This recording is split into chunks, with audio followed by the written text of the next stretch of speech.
Hello, everyone. Welcome to another exciting commentary podcast. I'm Captain Logan. I'm Steve Baxi. And today, Steve and I are going to watch and talk about Constantine, the Keanu Reeves movie from 2005. Steve, thanks for joining me, sir. Yeah, of course. Thanks for having me. I've wanted to do this for a while. Yeah, we honestly meant to do this back a little bit closer to when I did the rewind, and it's going to be weird getting back into this movie because I've reviewed a lot of things since then and haven't really had this on my mind lately, but I'm sure that my memory will be jogged quite a bit because it hasn't been that long. No, and it's kind of a memorable movie. Like, there's lots of really great shots that kind of suck you in right away. Yeah, it is a deeply flawed movie, as I said in my rewind, with a third act that is filled with all kinds of things that I just can't even begin to explain to you. Yes. And a lot of mythology stuff that is kind of a dice roll, and is just like here's vaguely how rules work, and then if you scrutinize it at all, I don't know what exactly is going on. So that becomes a thing. At the same time, it's a movie that I really enjoy every time I see it. Oh yeah, it's a lot of fun, and I think it's Keanu Reeves' one of his best performances. Yeah, I think he does a great job with it, and it's one of those unusual. It's one of those unusual movies that strays so far away from its source material, and yet kind of makes a decent case for doing that and being more accessible to an audience and still being really creative and interesting. Yeah, and I think it was also helped by the fact that we got stuff like Hellboy around the same time as this. So, oh, that's right. Like, it dipped into the right zeitgeist and it took the right material and the right inspiration, even if it isn't necessarily Hellblazer. That's a great point. Yeah, these kind of occult things were really in right then. Yeah, I think there was another Angel movie that came out around that time as well. I can't remember what it's called, though. But anyway, so we're going to go ahead and so now that we've reviewed the movie for you, we're going to go ahead and talk about it, and join us, won't you, on Netflix. You can watch this right now, or at least at the time as we're posting this, it's on Netflix. I don't know what's with my inverted word order today, Steve. On Netflix you can watch this. Wrong fictional universe. Your DVD, your Blu-ray, however you want to watch this, make sure if you're watching this on disc, you get it past all the menus, get it to timestamp 0, and you can sit back, relax, and enjoy a movie with me and Steve. If you want to listen to this while you're making dinner or playing with your kids, you can do that as well, and we will do our level best to provide as much context as humanly possible. Sorry, Steve's. See, I actually have Steve's footage. I'm looking at Steve right now, and he's giving me this look, and it's funny. Anyway, so we will provide as much context as humanly possible. Steve, are you ready to get into this? Yeah, I'm set. All right, here we go. Everybody, please press play right now. This will be an interesting experience because, and I'm sure we'll talk about this as this movie goes on, but this has got some of the worst sound editing ever. So how much of the commentary will you hear versus how much of the movie will you hear? Especially because I think it's got really good music. It's just it overshadows the dialogue way too often. Yeah, it's just a balance problem, and also there's a lot of mumbling in performances in this movie. Yeah, which is fine because you need some mumbling, but at the same time they should pick up the volume for those scenes. You know what, though? There are a few places where no matter how loud Keanu Reeves was talking, I still couldn't tell you what in the world he was saying. That's fair. I had to watch this with subtitles before I did that rewind, and I gave you a couple examples in the rewind where I was like, oh, here's a really clever line! Sure wish that I'd been able to hear that in the theater. The whole audience would have laughed! Yeah, that whole $200 shirt line that we get somewhere near the end is hilarious. $200 shirt. I saw that in text on the movie and went, oh, that's what he's saying. That's really funny. And it was a good line delivery, if only he wasn't mumbling. Yeah, and again, I like him in this role. A lot of people's big criticism of this movie is that Keanu Reeves is not a good John Constantine, but I don't know. I think he's really good in the role, even though he's not British. If they played it straight off the page, I think he could have done it. Importantly, the role they created is not John Constantine. Yeah. He is loosely based on that character and has a lot of things in common with him, but one of the smart moves they made in making me more okay with, by the way, the Spear of Destiny thing. I had to look that up and was not aware that that was actually a real Oh thing. yeah, real thing and real Nazi mythology.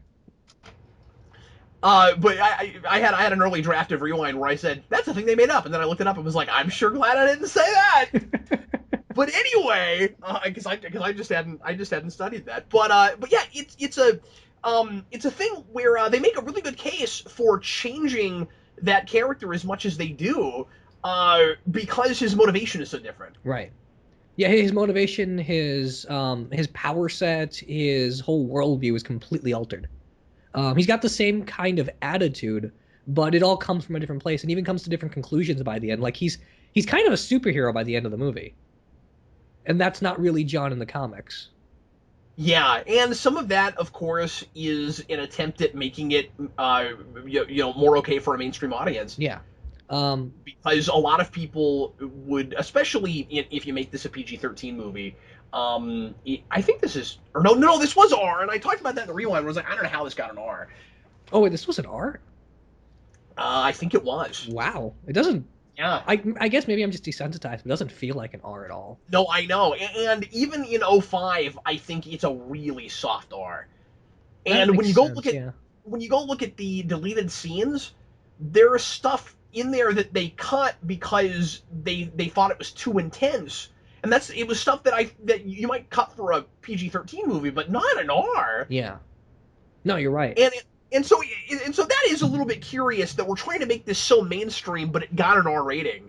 And I really think that the idea was, audiences won't accept somebody that is as morally ambiguous or maybe even morally reprehensible as John Constantine in the comics, and somebody that is the complete opposite of optimism. Yeah. Which, by the way, I just want to talk about this shot really quick. But when we first Yeah, see John in this movie, the first thing is his hand with the cigarette coming down, and then we look down on him consistently. Like I really liked how all of that's framed. That his bad habits, his dangerous habits, because that's what this is based on, are yeah, always right in front of you, and then we're always in a position to judge him from the top. And I think yeah, it's that's shot great. really well that way. It took me 3 viewings to understand what the point of this character was. Yes, me too. This Hennessy guy, I did not know what was going on. Part of it This just I movie, couldn't hear him. yeah, but yeah, it was mostly that. But some of it even is just choices of what to tell us about about him. Like some of it is a script problem. Yeah. None of the communication issues with this movie, I think, have anything to do with editing or with cinematography Yeah. or direct. I think that is all wonderfully done. Yeah. On a Uh, technical level, it's a really beautifully made movie. yeah, I think it looks really good. Uh, Even the color palette and stuff, because like at this point we had lots of like grayscaled stuff where everything was kind of dark or a little noirish, and then only one or two colors would be more heavily pronounced. Now there's even Hellboy had this, but like this movie's got a really nice orange tint to it that I like. I like that too. It's wonderfully stylized. It gets away with a lot of its really silly, heightened over the top stuff because it doesn't look like reality, Yeah. And then again, and just I it does a love good job Keanu of Reeves' looking kind of like a performance comic in book. this. Like he's just so nonchalant about some of the things he does, and it just makes him look like the ultimate cool. Yeah, absolutely. And again, that's how they're kind of getting away with using Keanu Reeves and making a character that's not exactly or really not at all the character for the Yeah. comic, but still using a lot of that imagery and iconography, and giving you a thing that is clear, that is very based on that material. And clearly the people making this movie really liked that stuff. Yeah, for the most part. I mean, they take some cues here and there, and obviously they tame a lot of it down. Like what we get with Gabriel by the end of this movie, some say that it was kind of horrifying. I don't really agree with that, but you get to the end of the comic with Gabriel, and it's just downright mortifying. Like it's one of the most hard to read panels in comics when you get to that stuff in Hellblazer. Wow. And that run just consistently had stuff like that, where things would go so far downward, that it's very hard to keep reading in places. Not only just because of how characters feel, but just thematic implications of certain scenes. And as I said in my rewind, this was a growing pains era for superhero movies, and Yeah, we were still exploring and trying to figure out what we could get away with and what audiences would accept. And yes, there's a lot of compromising going on here, but it is handled so much more gracefully and so much more creatively than a lot of the kind of cookie cutter storytelling, really formulaic storytelling that you get with a lot of compromising that happens in movies like Ghost Rider Yeah. or Daredevil without the director's cut, um, Elektra. Yeah. And then Catwoman and stuff like that. Which, by the way, speaking of Ghost Rider, did you know Nicolas Cage was originally set to star in this movie? Yeah, Which is really but bizarre. how many superhero movies can say that? Like a lot of them, right? Yeah, Like it seems like he you was hear attached to be every character at some point. Nicolas Cage's name crops up without he was supposed to be Superman at one Yeah. point There was a point where with they were considering him for Batman, and I can't see that either. well, yeah, I mean, I honestly the only superhero that the only superhero he's played that I thought he was really right for was Big Daddy, of course. Yeah. Yeah, that's But I can't really imagine a lot of superheroes that he hasn't played that he would be right for, and I don't think he really was right for Ghost Rider either. no, I didn't think he was right for Ghost Rider at all. I mean, I have a script for that movie in my mind, and I guess I could make him right for that role, but like he's just not an actor I like going to for this kind of stuff. Particularly John Constantine. I just don't see him in that role. Um, and this, I really like this scene. Every time the movie opens, I like at least showing people this part because it's a pretty good statement of who the character is, and it's a pretty cool introduction to the world, especially with that whole vanity thing. Yeah, the vanity thing's really interesting. That's another theme that didn't really jump out to me until I'd seen this a few times Yeah. and what exactly was being done with that. But there's a nice payoff for that. There's some decent setups and payoffs in this movie. Oh yeah, definitely. And there's some that aren't that don't quite work. But that's one that with Balthazar later. Oh yeah, yeah. Really cool. Um, Also, by the This way, all, why by the way, didn't they special just effect turn the mirror? wise. Oh, that's a really good point.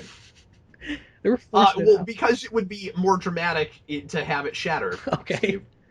I Because think. shattering mirrors are always special effects wise, all that still holds up really well. Oh yeah, for sure. I It's recently wonderful. rewatched all the Harry Potter movies that came out a little before this and a little after this, and some of their effects just don't look as good as this, which is surprising. Roger Ebert criticized this movie really hard for having an uninspired look for hell and having really generic creatures. And I think that CGI wise, there's a lot of the the creatures are kind of derivative, but then the slashed head with like seeing the opening of the head, like being able to see the brains and stuff, like that's all really cool. Yeah, I don't really know what he was talking about. I mean, no, I don't agree with them. he didn't like the nuclear fallout look of hell. I thought that was kind of an interesting and memorable look. And what's really weird is, I mean, I'm comparing reviews of his from several years apart, and he'd seen a lot more movies since then and modern things that had done this already. But like, he praises hell in Spawn really hard for being something he's never seen before, That's bizarre.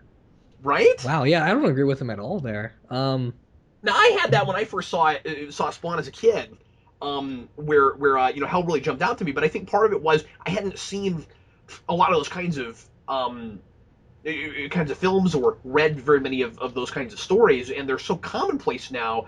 Dealing with hell as a tangible object and people being reborn as hell spawns and that sort of thing. That there's a lot to compare it to now. Yeah, like when I was growing up, like occult stuff and particularly depictions of hell and Lucifer and stuff were a lot more common than I think when you were growing up. So maybe that's part of why there's a little That's bit of right. difference there. But I don't know. I Yeah, it still was. thought this movie was pretty creative in places with its character designs, particularly when you get to the end with Lucifer. The way he's played, I think, is fantastic and really unique. Yeah, I've never seen anything like that, and then that's one of the big standouts. There's a lot of stuff in this movie that really kind of sticks with me, Yeah, no, I mean it's and a really memorable movie. Like you said, it's really heavily flawed, but it's really engrossing too.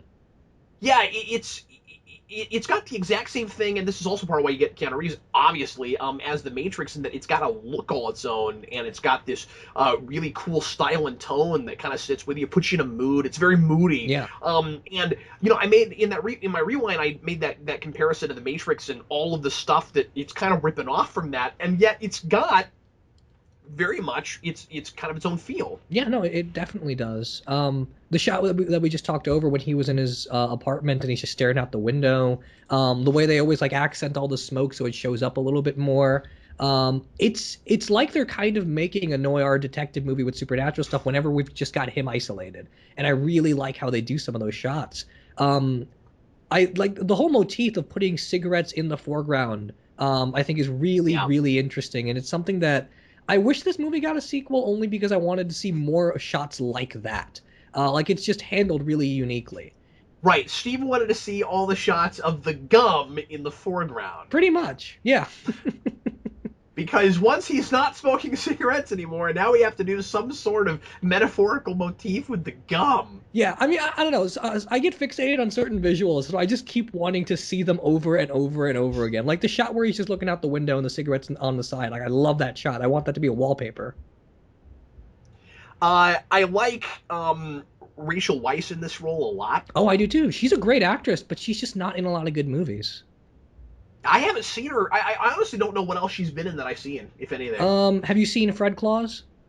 No. Okay, she's in Fred Claus. She's in that? Yeah, she's in Fred Claus. Okay. She's in The Mummy and The Mummy Returns. Oh, that's right. I forgot that's who that was. She's in Okay. Aragon Well, and The I didn't Fountain. I didn't love her in the Mummy movies. Yeah. But she gets obviously she's got a character with a lot more dimension here, She does. and a lot more to do. This is a really good, strong female character. I like that she's not just straight up a love interest, but the love interest stuff is good, and the romance they don't take it too far. It's pretty natural in my opinion. Yeah. And she plays this with a lot of pathos, I think. Yeah, no, I really like her. I think she's fantastic for the most part in this movie, and I love some of the running gags we get with her later, like when they think they're about to kiss and he's just getting his lighter, or something else off the ground. Yeah, it's cool how much levity they get out of that character with that just really dry sense of humor because she's obviously so depressed. Yeah. By the way, this is a shot I love where her twin falls Yes. into the water and has her arms out like the cross, Yeah. and she's in exactly the shape as the cross that's right across from her. Oh yeah, that's fantastic. The cross that's right across. Yeah, and I mean we get a And lot of scenes where characters either fall in the water or they kind of got like the cross shape going, and right. sometimes it's cliche, but I think it really works in this movie, especially with some of those transitions. Like she It goes is. in the water, and we learn that water is a conduit for these things later, and then we immediately phase into her sister. Yeah, it is a little cliche. I mean, maybe, and some of it maybe a lot cliche, but I think importantly, coughing up blood. I always love seeing that in a movie. Oh yeah, yeah, totally.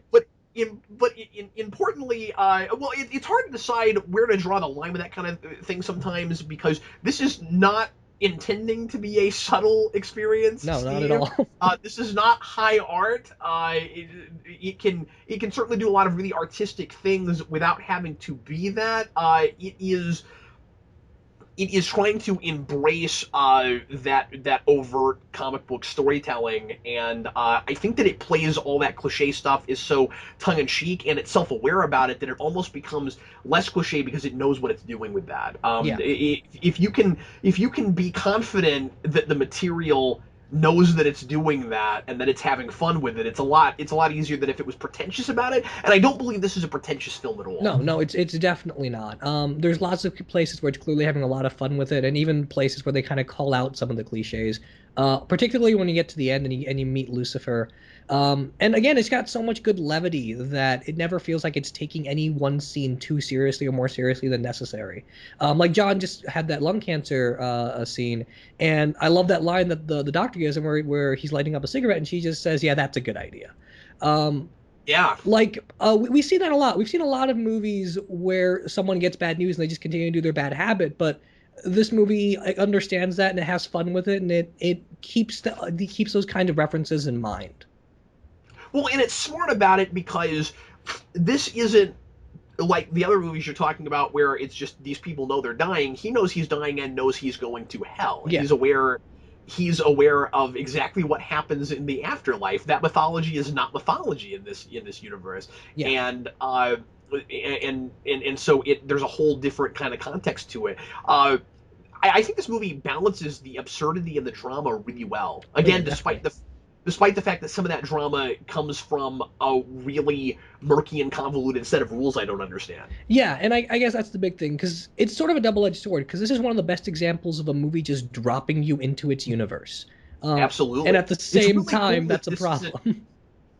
isn't it somewhat surprising, and maybe this is why the whole accessibility thing works, where it's making all those compromises, it's making John Constantine turn into a superhero. I made the same point in my rewind, that it's, in a weird way, a superhero origin story without being a character origin story. Yeah, yeah. And isn't it really interesting that it does all that, but it doesn't feel like a movie that's holding your hand? It just feels like a movie that wants to be more for everyone than, or for more people. I can't say more for everyone because of the kind of movie it is.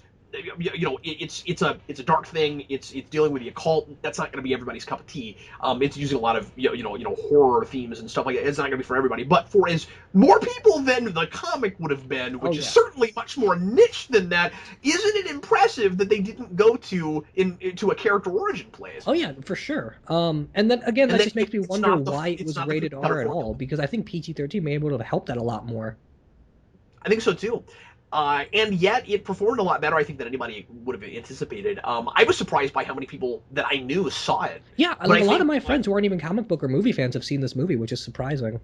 I think it had a decent advertising campaign. It was, I don't remember it being in my face, but everyone seemed aware of it. So it had a good. By the way, Dave Brubeck is a great choice Oh yeah. for the background of the scene. Oh yeah. Um, I think it's kind of fun that you have a downtime scene. Again, doing things that are really obvious and overt, but getting away with it.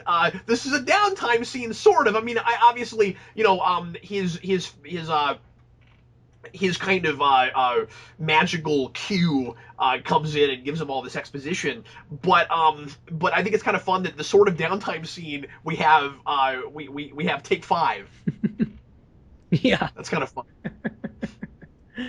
Yeah.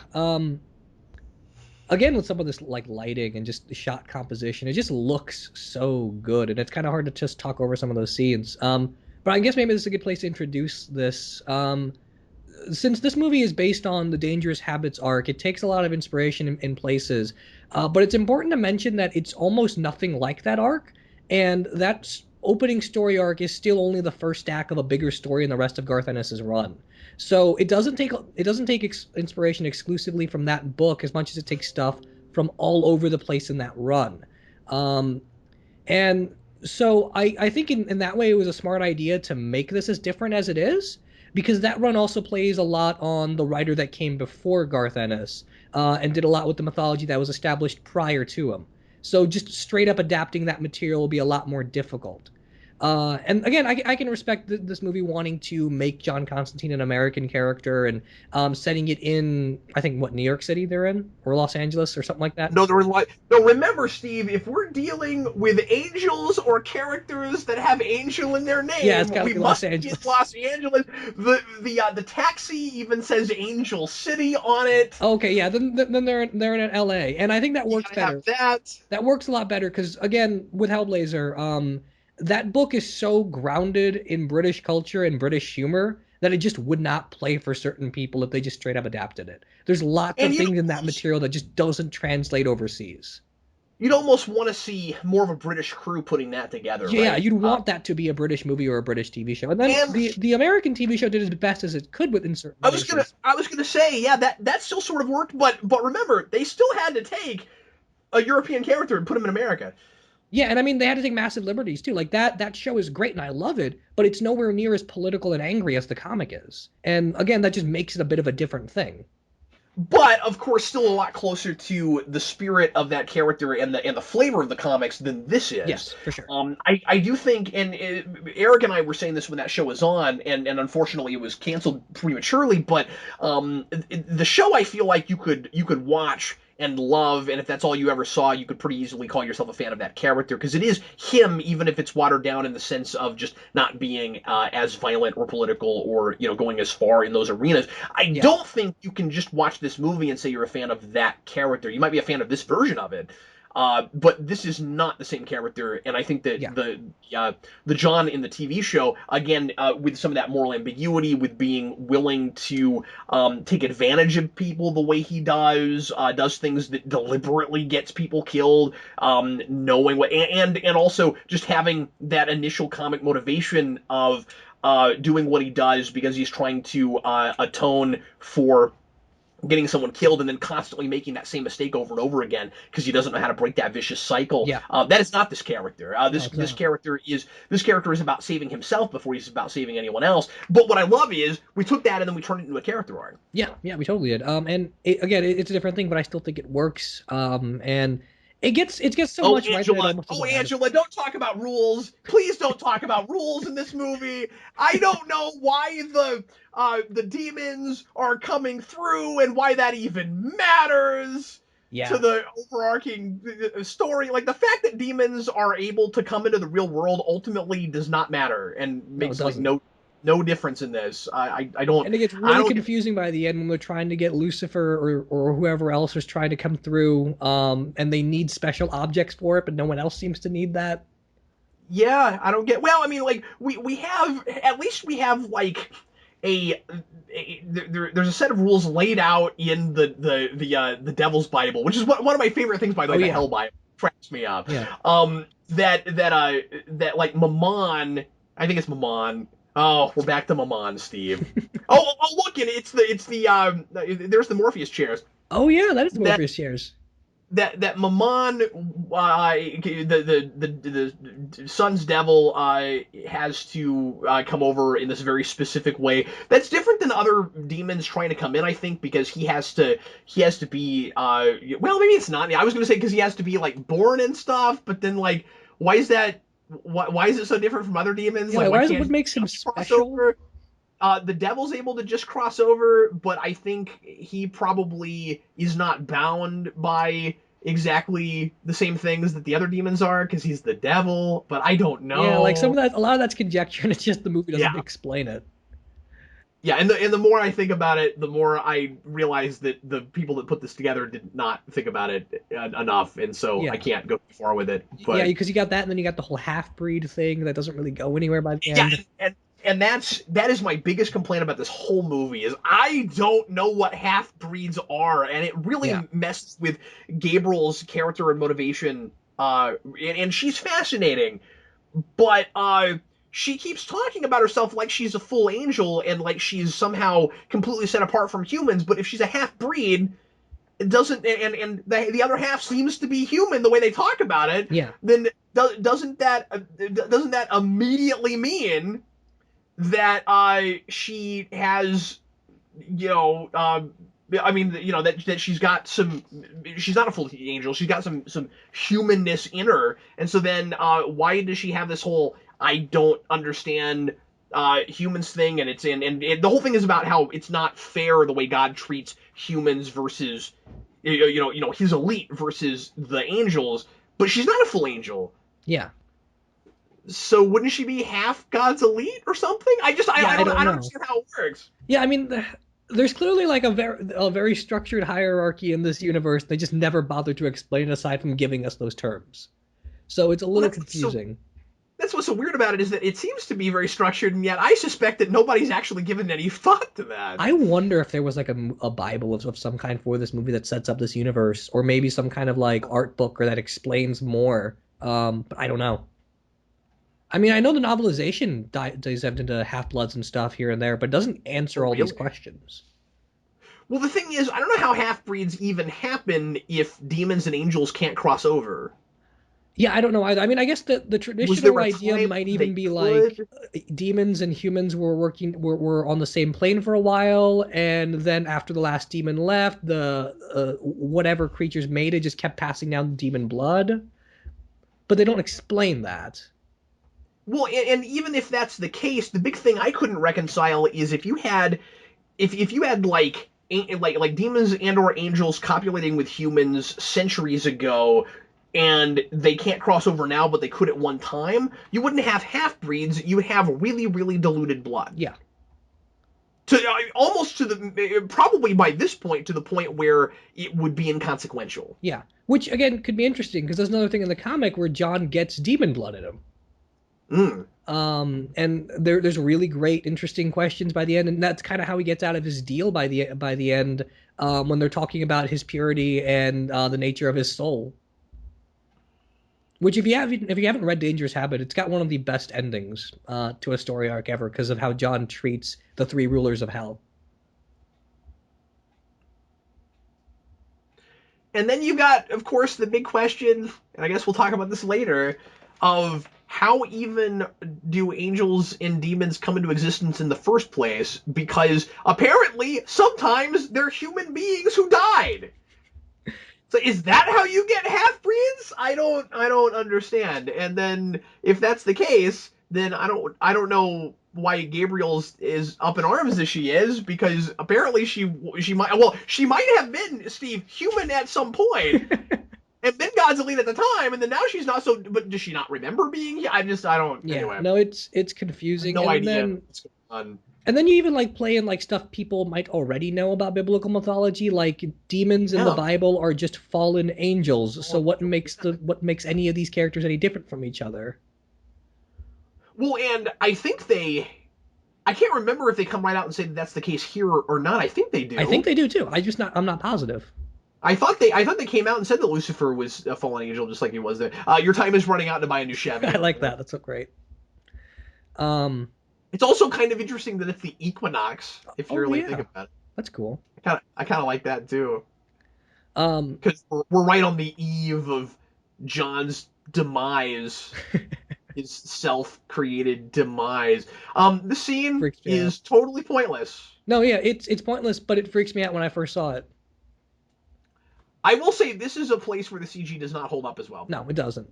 Um, no, it doesn't look great, and there's a lot of occult things. Even Buffy does at a point where there's a demon that's made up of a whole bunch of like tiny bugs or tiny creatures, and That's hard to pull that it's off. really difficult. I think even Hellboy did it at one point, but I'm not positive because I haven't seen those movies in a Well, while. I tell you, what, I'll go as far as to say that when it's not making a face, it's okay. Right. But it gets really silly and cartoony as soon as it goes exorcist. Yeah. Right Yeah, there. there it is. Yeah, I'm just like I don't need that. Now it looks like something out of Transformers Beast Wars. Yeah. And then just looking at some of the individual bugs on the ground, they don't look right. Like they're not really there. And John's not moving around as if they're there. And I'm pretty sure, Steve, that we had the demons come through onto our plane just so that we could have action scenes like this. Yeah, probably. And the director all but confirms that in I don't think there's a I'm trying to remember, I don't think there's a straight up commentary for this movie, but he has commentary for the deleted Oh, scenes. that's interesting. And and he makes it sound like it just wasn't a action packed enough story. And to be fair, I mean, I'm trying to look at both sides of this and play devil's advocate, Steve. Oh, I see what you did there. That you see what I did there? Yeah. The Devil's Advocate. Speaking of, that's a movie that Keanu Reeves Yeah, I was was about to also say that's in. another good movie. But I still can't decide what the ending of that movie is about. But I, Neither but can but I. I, but I would, But but I would like to watch that again. But yeah,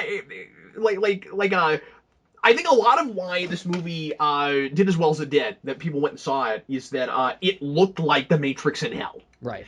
And you had Keanu Reeves, and it was the first role that he did in any kind of an action movie or especially a genre thing since The Matrix. And he had been in a couple of small movies, and I think he had like small roles, but he hadn't done anything like this in a while.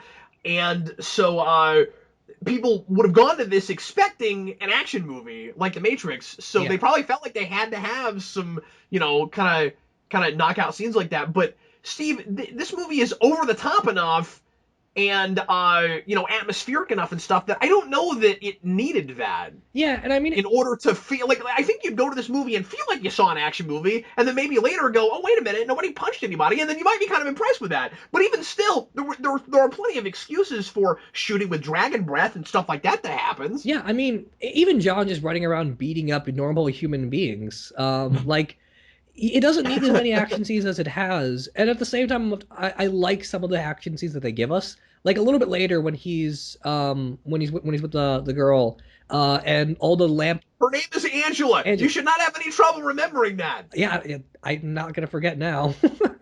But I, Yet another thing that's like Spawn. We've got Maman and Angela, and you have to have people with angel names in Los Angeles. Anyway, continue. yeah, Angel Names and Los Angeles, it's great. But that scene where he's with Angela and all the lampposts are going out and he used his lighter to kill all the demons, like that's a really really cool scene. I don't know what the heck is happening. I don't either, but it looks scene. fantastic. So, is it amusing to you, Steve? Well, I won't ask you that question. Here's the thing you'll find amusing if you don't know this already. David Boreanaz, in this exact same year, of course, this would have been the year I think that Angel was finished. It was, yeah, and it ended a year before this. It was in 2004, the last season aired. Okay. So this year, in 2005, you got this movie that, of course, makes me think of Angel because it's in Los Angeles and it has people with angel names. Yeah. And then in the same year, David Boreanaz was in one of the crappy direct-to-video Crow sequels. Oh, well, I yeah, say he crappy. was. I've not seen it, but people say it's not any good. But he was in that, and it was right after Angel, so he looks exactly like he did in season 5. That's fantastic. I need to watch that now just because I love Angel as much as I do. But the Crow sequels are so bad.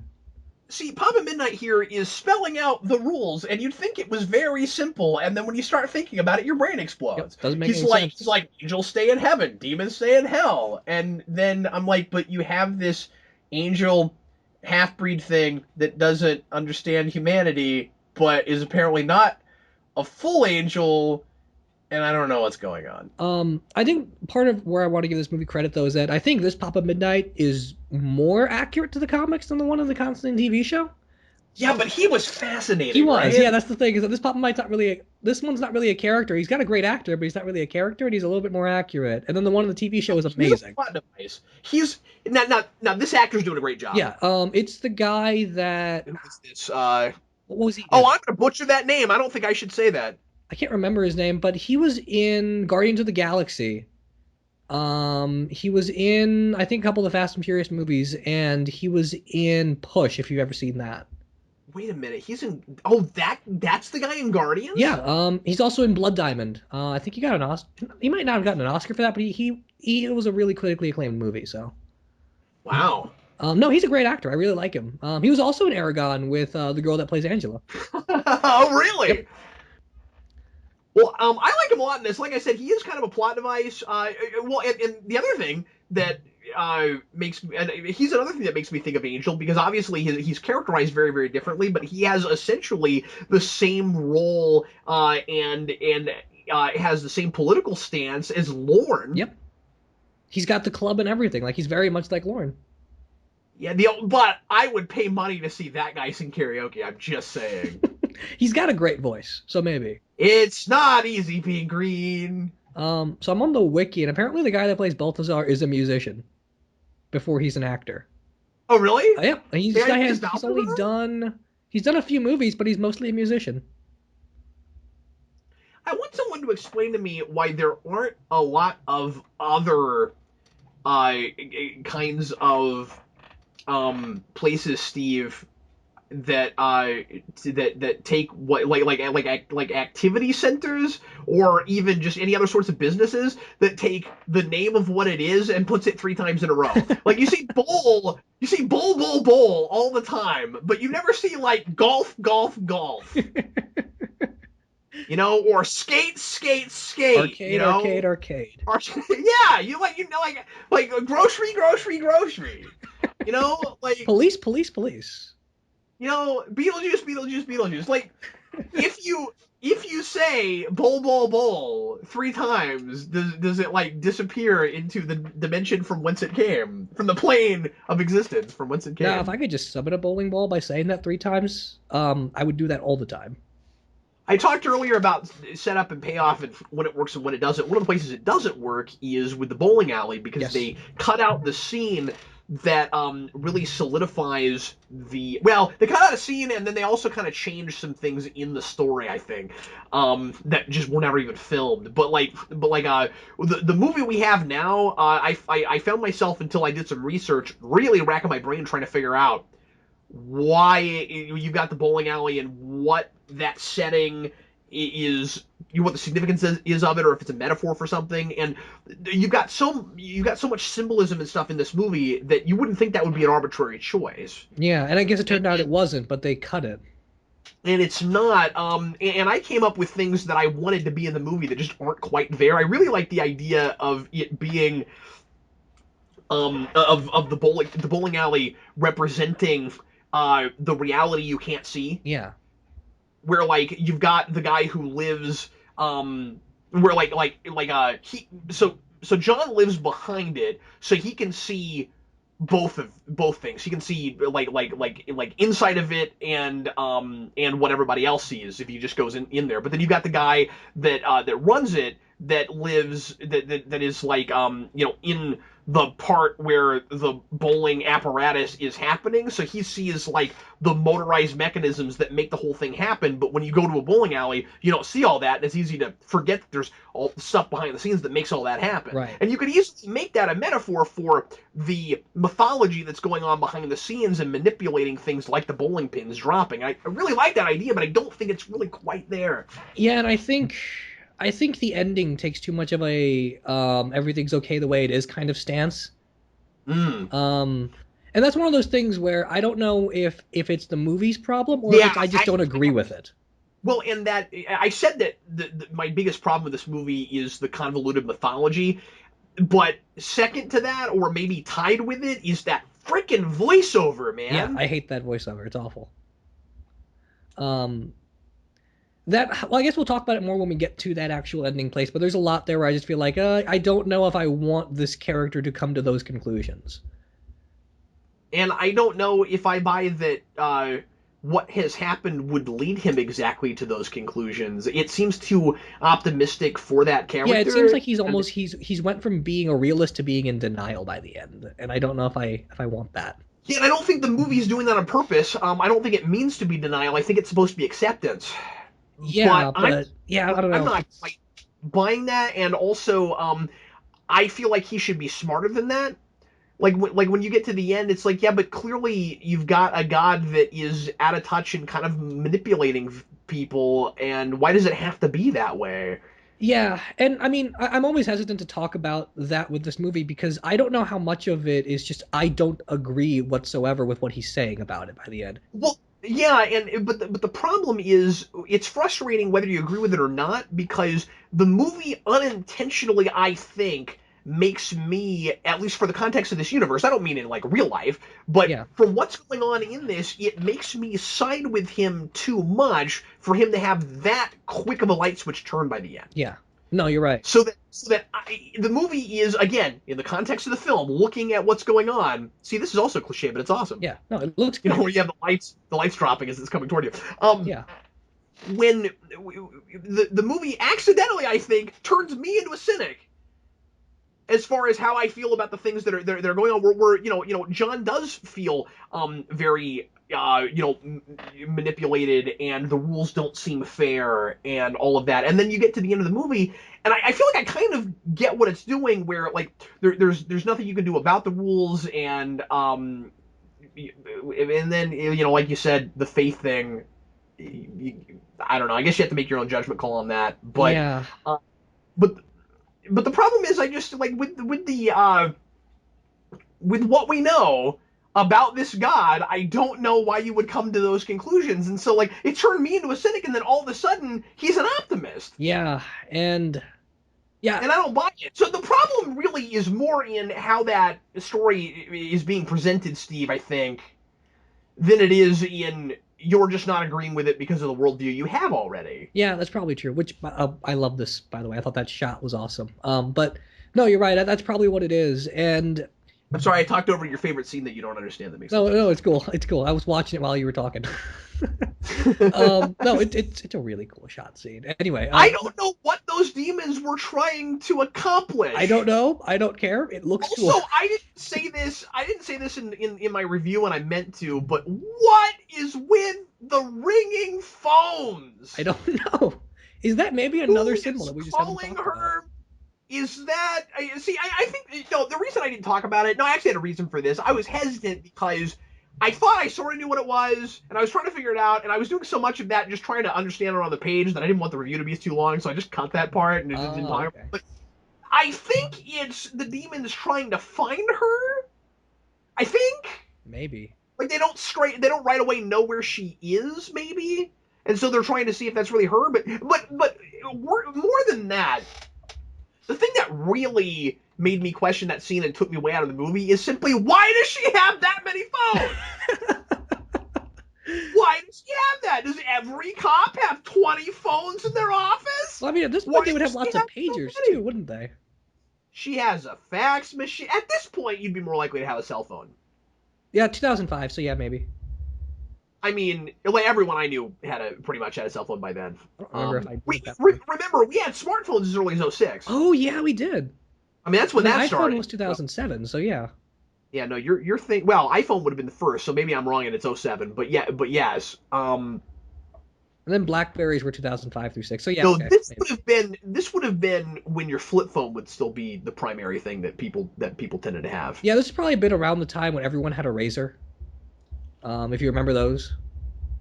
If I were to make a if I were to make a top five list, Steve, of memorable images from this movie, topping it or being maybe second would be the cats in half in half out anyway thing. I love that. That's I fantastic. love that. That's such a good idea. That's something that I don't think the comics even talked about that, but that should be there. It's so good. And that shows you that these are not just a bunch of apathetic people that were tapped to try to find some way to turn this into a movie. These people are really enjoying this material and excited about it and enthusiastic and coming up with really creative things to do with it. Yeah, no, I agreed. And again, that's partly why I like. Before we get to the ending, that's partly why I like why John is such a cynic, and we get all these really great symbols and moments of like things being on arbitrary sides of lines, and how much does it matter if the cat is in our world or if it's dead, and we have a devil Bible, but then we also have God's Bible, and everything is just kind of everything's drawing out a distinction that doesn't necessarily need to have a distinction. And I think all that's really interesting until you get to the ending. Another idea I think is really inspired, Steve, is the notion of the horror of relative time. Yes. That hell is scarier if you make it a place that you feel like you're in longer than you are. Yes. Because because like I have a hard time wrapping my head around this, and it freaks me out, and it's supposed to, and I love that about it. That I mean, like she closes the door, or she doesn't even completely close the door. And when she opens it again, he feels like he's been in hell for several minutes. Now there's a little bit of slow motion, so I don't know how long he actually feels like he's there. Yeah. But he feels like he's in hell for a long time, and then he comes back out. And I love how that is demonstrated and encapsulated there, because then think about people's souls being in hell for an eternity, and eternity feeling longer than it is, but it's eternity, so it never ends. So I mean, like I have a hard time wrapping my brain around that, and I think that is an inspired idea. And then also just basic idea of everyone thinks life is too short. So then the afterlife has got this great Yeah. positive image of, oh, well, you'll live forever, but look at how scary living forever can be. If you wound up here, Yeah, yeah. or even if you didn't, like just the thought of everything constantly going forward might be a bit horrifying. Now my big question though is I guess everyone sees hell the same way, because when she goes there, it looks like this too. So it's Yeah. not the kind of hell where you have your own personal hell and it always looks different. That's always been my favorite version, where everybody's hell is different. Oh yeah, that's my I favorite too. I think that's fascinating. Oh man, the whole sniffling when you've only got half a nose thing. That's freaky. And Yeah, I like I it. think some of the stuff's in the trailer because this image of Keanu Reeves just Yes, walking was really they really memorable. they sold the whole movie on this, and that's why I don't agree with Roger Ebert. I mean, you know, he's not around to defend himself anymore. Not that he would ever listen to this, even if he was. But as people know, I respect him greatly, and he is one of my big inspirations. But I disagree with him a lot on this, because if this was not a memorable hell and it was as generic as he was kind of talking about it, the movie wouldn't have done as well. They sold the whole thing on this Yeah, image. yeah, you're right. I think I even have a poster of him just walking through hell. Okay, see, I keep talking about how great this movie looks, and I think I even complained about some of the CG and stuff in my review. Now that I'm looking at this again, some of this green screen is pretty shoddy. Yeah, it's not great, but I don't know. I like, See, the whole movie was sold on that leap. yeah. No, you're right. I think it looks great in places, and then it looks weird in others. Like when he first gets there, it looks fantastic, and then when he's in there too long, the magic wears out. But I guess the thing I was gonna the big question I was gonna raise is again the relative time thing. We have a modern interpretation of hell that looks like nuclear fallout, right? And you've got cars and it's a city and everything. How long does it look like that, and how long has it looked like that? No, that's a good question. And also, why is it all a big city? Because there are a lot of people that die in rural areas and stuff. And then, like if you die in a third world country and you go there, does it still look like that? Well, maybe it's just that hell looks like where you died. So maybe like because they're in the middle of the big city, they go to the part of hell that is a big city, and there might just be more barren landscape somewhere else. Oh, maybe the idea is that hell is like the same size as the Earth, Yeah, like like size just being like it. Maybe the idea is it's like an alternate dimension. It takes up the same like plane of existence, right? yeah, And so they're in Los Angeles of hell, yeah. but you might die in Las Vegas, and then you're in the Las Vegas hell, which I want to see, by the way, because that sounds That amazing. does sound amazing. But but okay, hear me out. With the relative time thing, if being in hell for like a couple of seconds feels like minutes or hours, then when does the change in what the planet would look like because of technological advancement and culture change? That's a good question. Like, how long did it take in in real time? I can't figure out how to reconcile that. Yeah, because you can't just What pick did any it look like arbitrary in year. It would have to what be did a it look slow like in the time progress. of Christ? What did it look like in the time of Christ? And then how long did it take before it didn't look like that anymore? See, that makes me wonder if maybe hell does perhaps look different for different people. Like maybe there's just they're going to a version of hell that's a big city, but there's more See, I don't know about that though, because she goes because to they're the exact same. traveling to get her sister. Right. So maybe they're just going on what the girl thinks is hell. I don't think that's it though, Maybe not, because but and here's why I know you're wrong, Steve. Constantine goes there and he looks like it's familiar and like he's been there before. More to the point, when he died the first time, it looked like that. that's true. Okay. Yeah, then I don't know. Then hell has to have a slow progress of going from rural areas to big cities. So we've got this thread of people with vices that kind of works, but ultimately doesn't pay off in as big a way as I think maybe it could have. Yeah. Um, I do like this idea that all of John's friends believe in him, and ultimately it's more about a belief in people than it is about a belief in God. Which is why, as much as I hate that ending, there are still things that I think are kind of endearing about this movie. yeah, and I mean also just the arbitrariness of sins, like what makes one Yes. thing worse than the other. I always love talking about this, but like when you break down the Ten Commandments and you look at where the false idol is on the list versus where murder is on the list, God has a theory of art before he has a theory of morality, and it just Well, speaks to God how also arbitrary just some of that is, and it's interesting. yeah, and he's also just and I mean the Bible even says this: God is a selfish God. Yeah. So it might not even be so much that as it is simply he cares more about how he's worshipped than he does even about whether or not you kill people. Exactly. So like, there's a whole like aesthetic a vibe around the Bible before you even get to what's right and what's wrong. But I forget because I haven't looked at this in a while. Are the Ten Commandments such that that list is in order of severity? I don't know if it's in order I of don't severity. think it I just know like is. they present it from top down. So you would hear the commandment about the false idol before you heard the one about murder.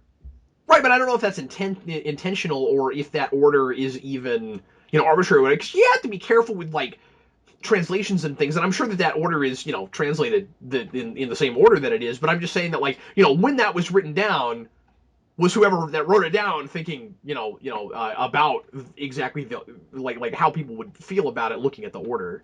And yeah, I don't know about that. I don't, Also, I don't know. um, This kid looks like tiny Keanu yeah, Reeves. it's fantastic.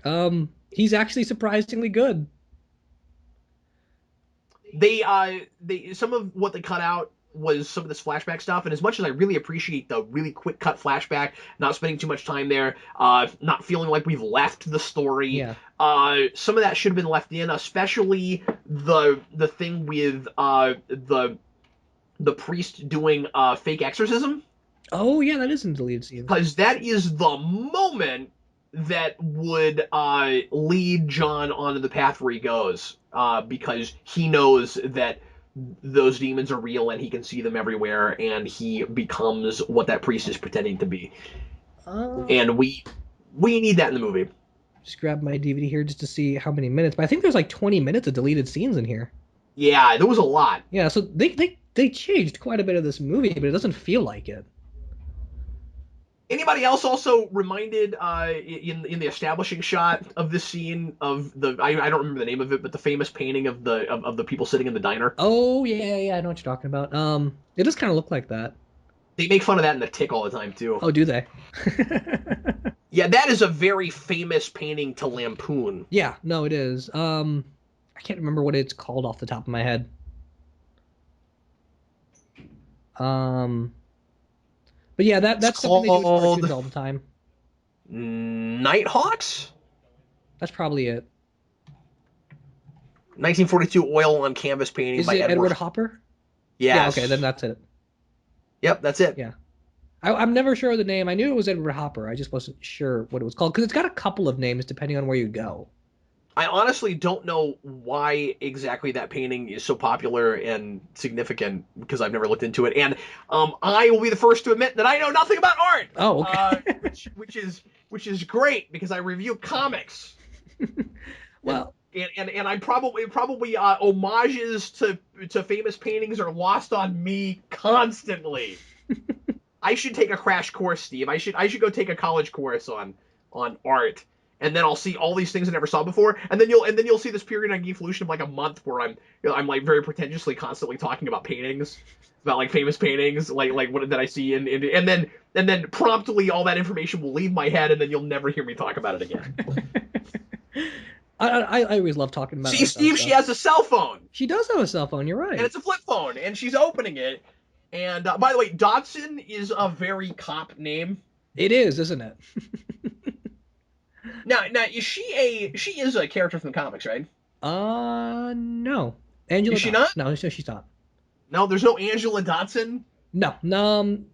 In at least not in any of the Hellblazer I've read. But no, I don't think she is a character in the comics. Isn't that the name of the guy that Dennis Nedry is making fun of at the beginning of Jurassic Park? Maybe. Where he walks in and he's got that very conspicuous getup, and he's pretending to be inconspicuous, but he's terrible at it. And then but he walks in and he's like.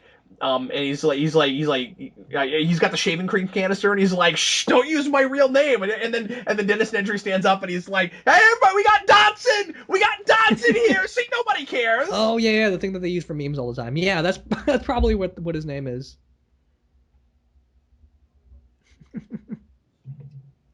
But I digress. Yeah. Yeah, it's a very Uh, cop sounding name, uh, and uh, uh, uh. I like how slowly paced some of that stuff is, where they're just walking around the body. This I movie think, does a really good job of like tightly editing those flashbacks, but then also weighing on the right scenes just enough. is it weird to you that the bug guy's name is Beeman, but we never do anything with bees? That's true, especially considering that is a thing from the comics with Are they bugs and trying to pestilence. be So are they trying to be more subtle, maybe. Steve? Because this is not a subtle movie, and it doesn't have to be. And it's okay to call him Beeman and have a bunch of bees. It's that kind of movie. It's all right. We had a downtime scene. We used take 5. It's cool. One of the things I really like about Keanu Reeves' performance, actually, and I'm sure that some people complain about this, but I like that it's exactly the same performance he gave in The Matrix, but a little bit more sarcastic.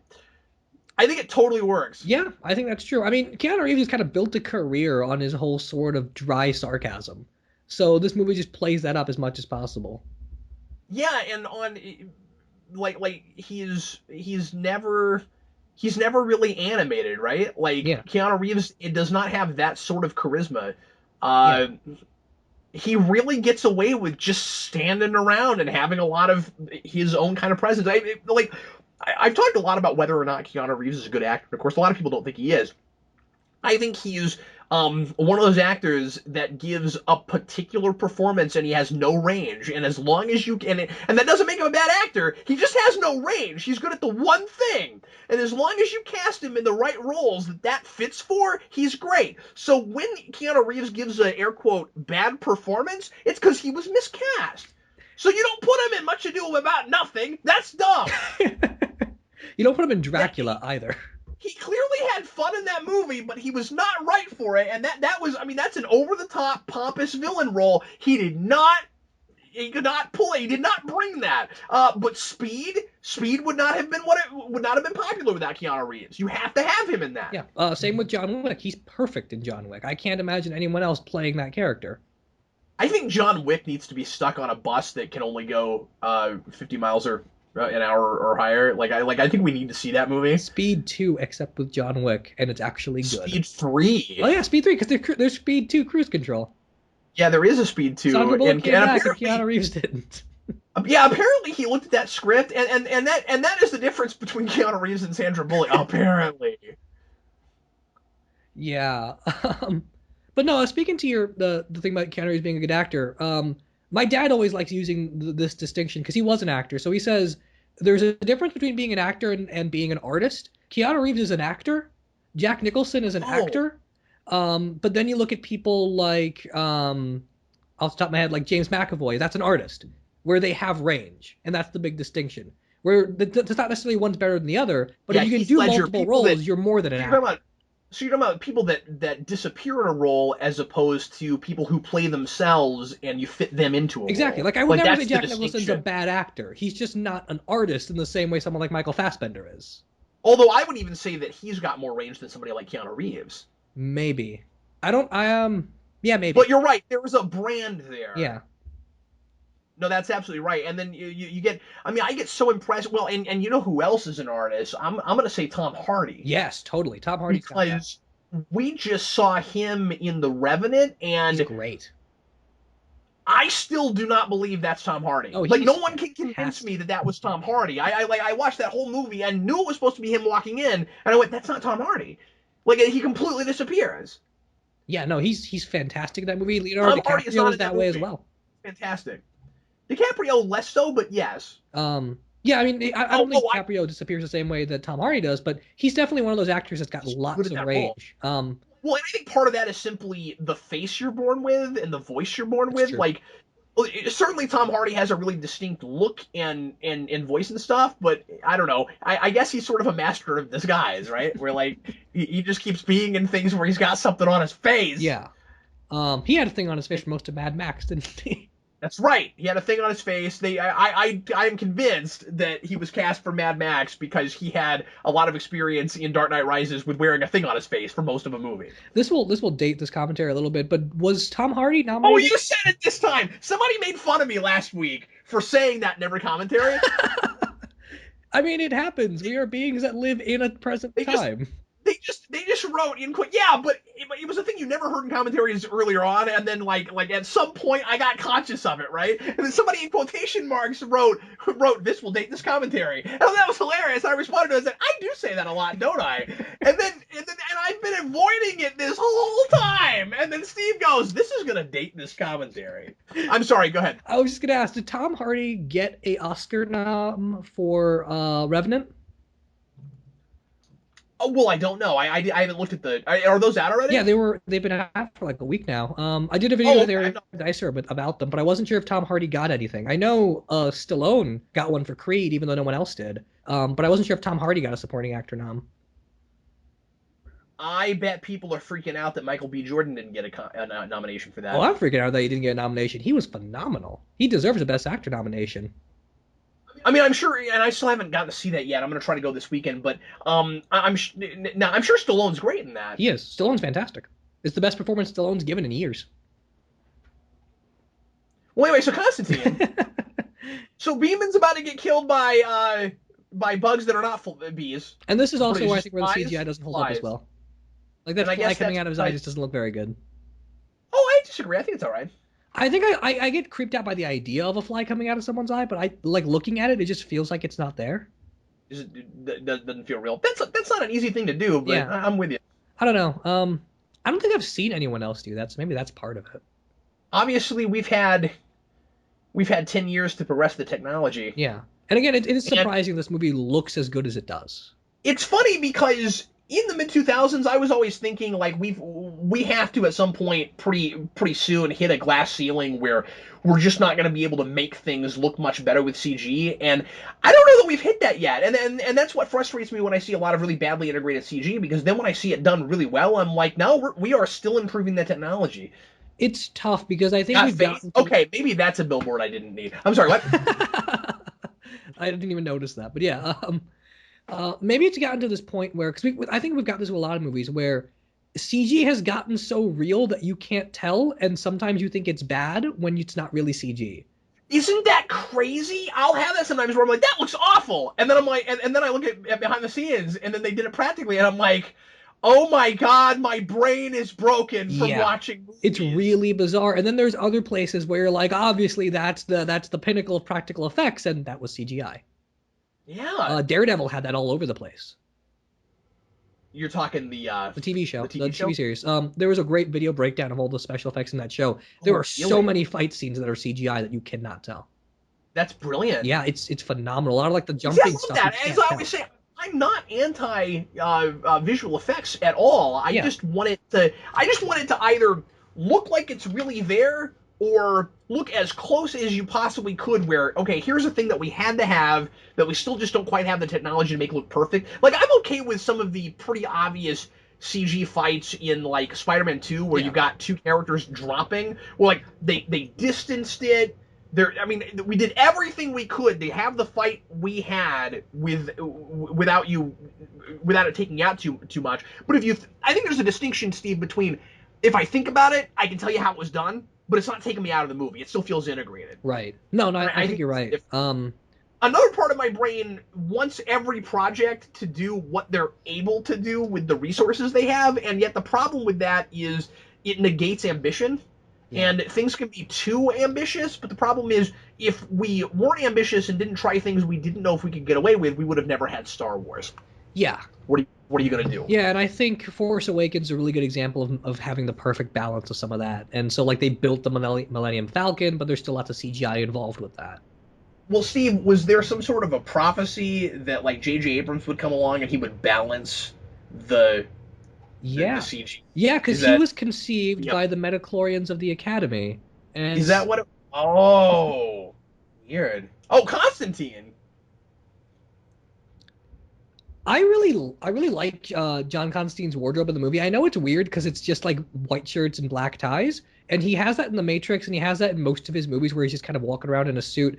But I don't know, he's got a really subtle performance, not only in the way he's dressed, but like some of his mannerisms, like when he's just flicking the collar on his jacket, when he's playing with his lighter, like when he's adjusting his tie. Like a lot of that stuff can feel like you're overcompensating or you're just overacting, but I think he sells it really well.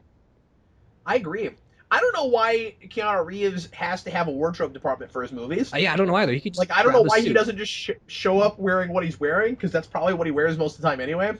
Maybe it's not. Maybe he's a jeans and a t-shirt guy, and I just don't know it. Because I don't follow lives of celebrities, nor am I friends with Keanu Reeves. Although I would totally hang out with Keanu Reeves.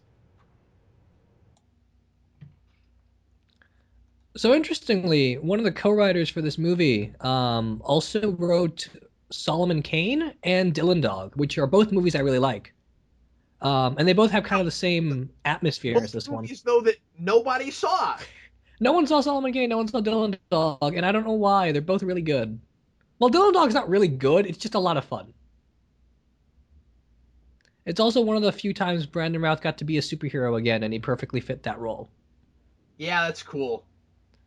I was gonna say I didn't think that anybody really liked Dylan Dog, but I've not watched it.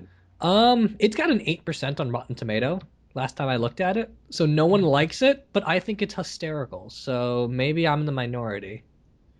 Well, obviously Yeah, 8%, but I don't take a great deal of stock in that's percentages true.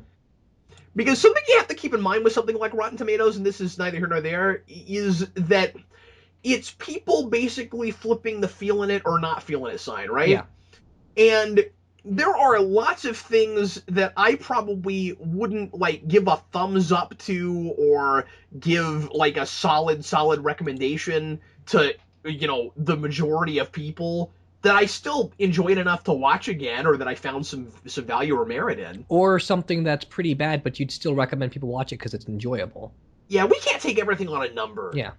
I don't think. I like to be really careful with Rotten Tomatoes. I think it's a very useful tool, but I think some people take way too much stock in it. Rotten Where, Tomatoes, I oh, if only. it's not So, if it's not certified fresh, then it's just not even worth bothering with in the first place. There's lots of movies that most critics, give their thumbs down to or whatever that I'm glad I watched. yeah, yeah, definitely. And Rotten Tomatoes is just one of those things that I use if there's nothing else playing and I want to see a movie. So what looks like it's the most enjoyable?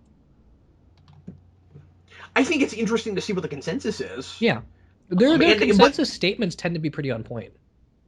yeah, sure. But for me, it's more fun. Yeah, that's a great point. I want to be the guy that writes those.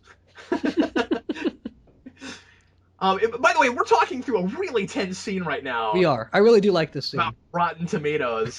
This is one of the best scenes in the movie, and I think she does an incredible job. This must be I get taken out a little bit, and this is not a disservice to the movie. When I see a scene like this, because I can't help but think about how hard it must be to shoot something like Oh this, yeah. and how difficult it is to be safe. Yeah. How do you shoot this and not risk somebody drowning? And then of course like trusting the co-star who's literally pushing you down into the water. Okay, so here's what's gonna happen. Keanu Reeves is gonna hold you down under the water, Yeah. and for a certain amount of time, he's not gonna let you up. Just be ready for that. Yep. Although the nice thing is there is and it's shot and cut really well, but there's a reason that this is cut as often as it is. Yeah. I'm sure they had to take I breaks think we should between. keep that in mind. I don't think he's really holding her down No. for the amount of time that we're seeing. No, no, certainly not.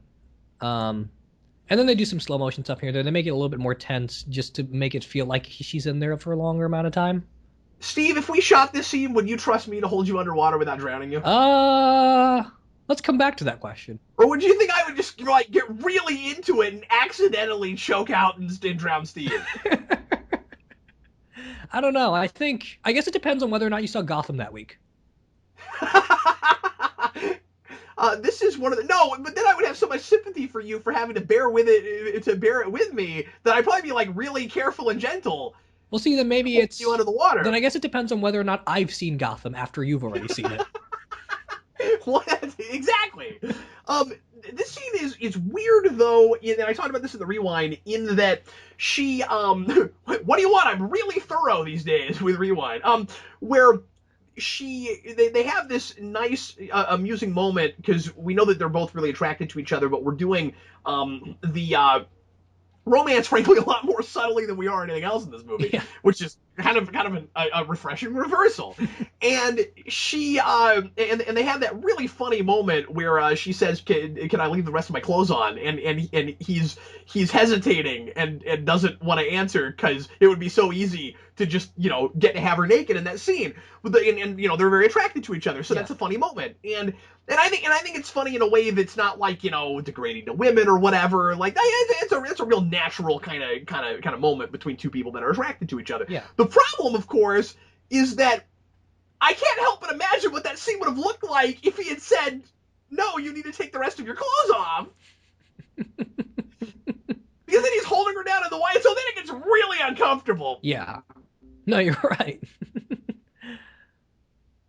So um you almost have to separate that as two different scenes that are actually the same scene. yeah, a little bit. But again, I mean we talk about this actress a lot. She's doing a really good job throughout the movie. Like she has a lot of weird scenes and she's pulling them off really well. And no one in this movie feels like they're overacting no matter what they have to do. I Like even when agree. Keanu Reeves is coughing up blood and stuff, it's very easy to make that look a little over dramatic, and he's not doing that. It all feels very natural.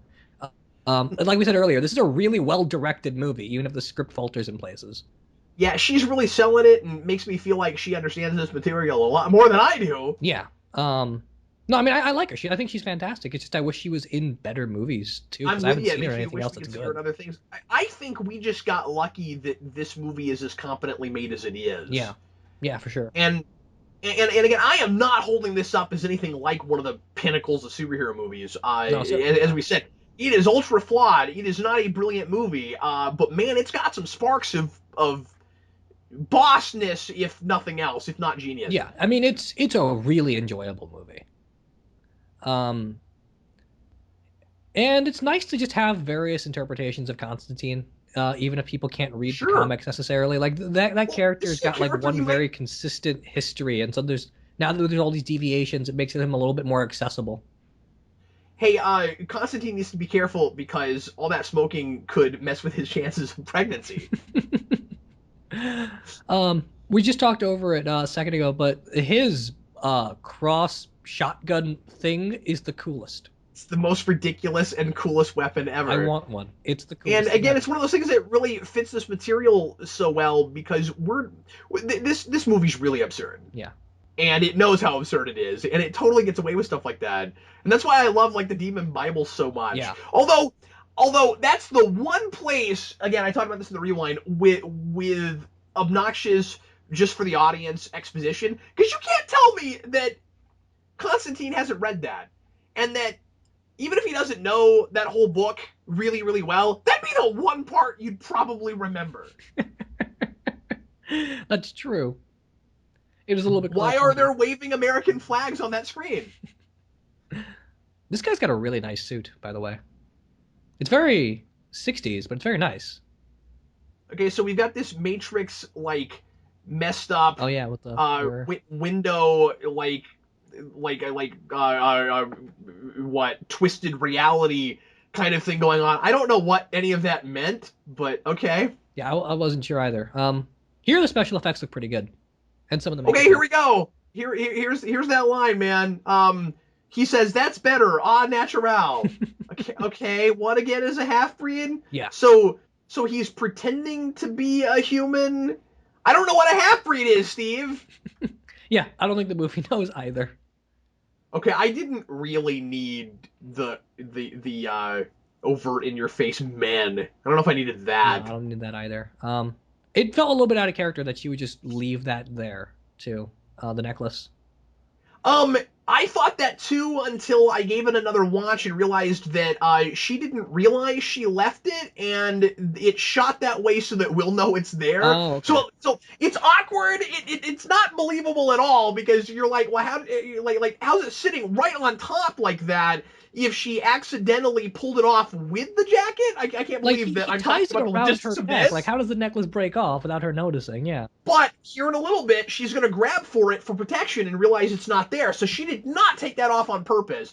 And that's good because that would make her really unsympathetic. If she's Yeah. like, oh, I don't need that thing. Yeah. He's just some man trying to protect me. I don't need that crap. And then she seems like a complete idiot. Right. But luckily, that's not what they did. But then it's shot weird Yeah. on purpose just for. So, okay, I'm going to call that more irritating exposition, Steve. Like, why did we need to see it? Why couldn't she just be like, oh no, it's not there? And then wouldn't I mean I don't know. Would you not probably extrapolate that she accidentally left it when she took the coat? Like you could shoot it so that we remember that she took the coat off, right? Yeah. Like you could linger on that. Or you could just With make it fall off over the course of her running through the building and something hitting her. that's a good idea too. I mean, like that But you happens in just movies see all the the time. coat coming off. I don't know. Um, So he's just Two Face now. a little bit. Yeah, he's almost got a '90s Two-Face look to him, where he's half green. Yeah.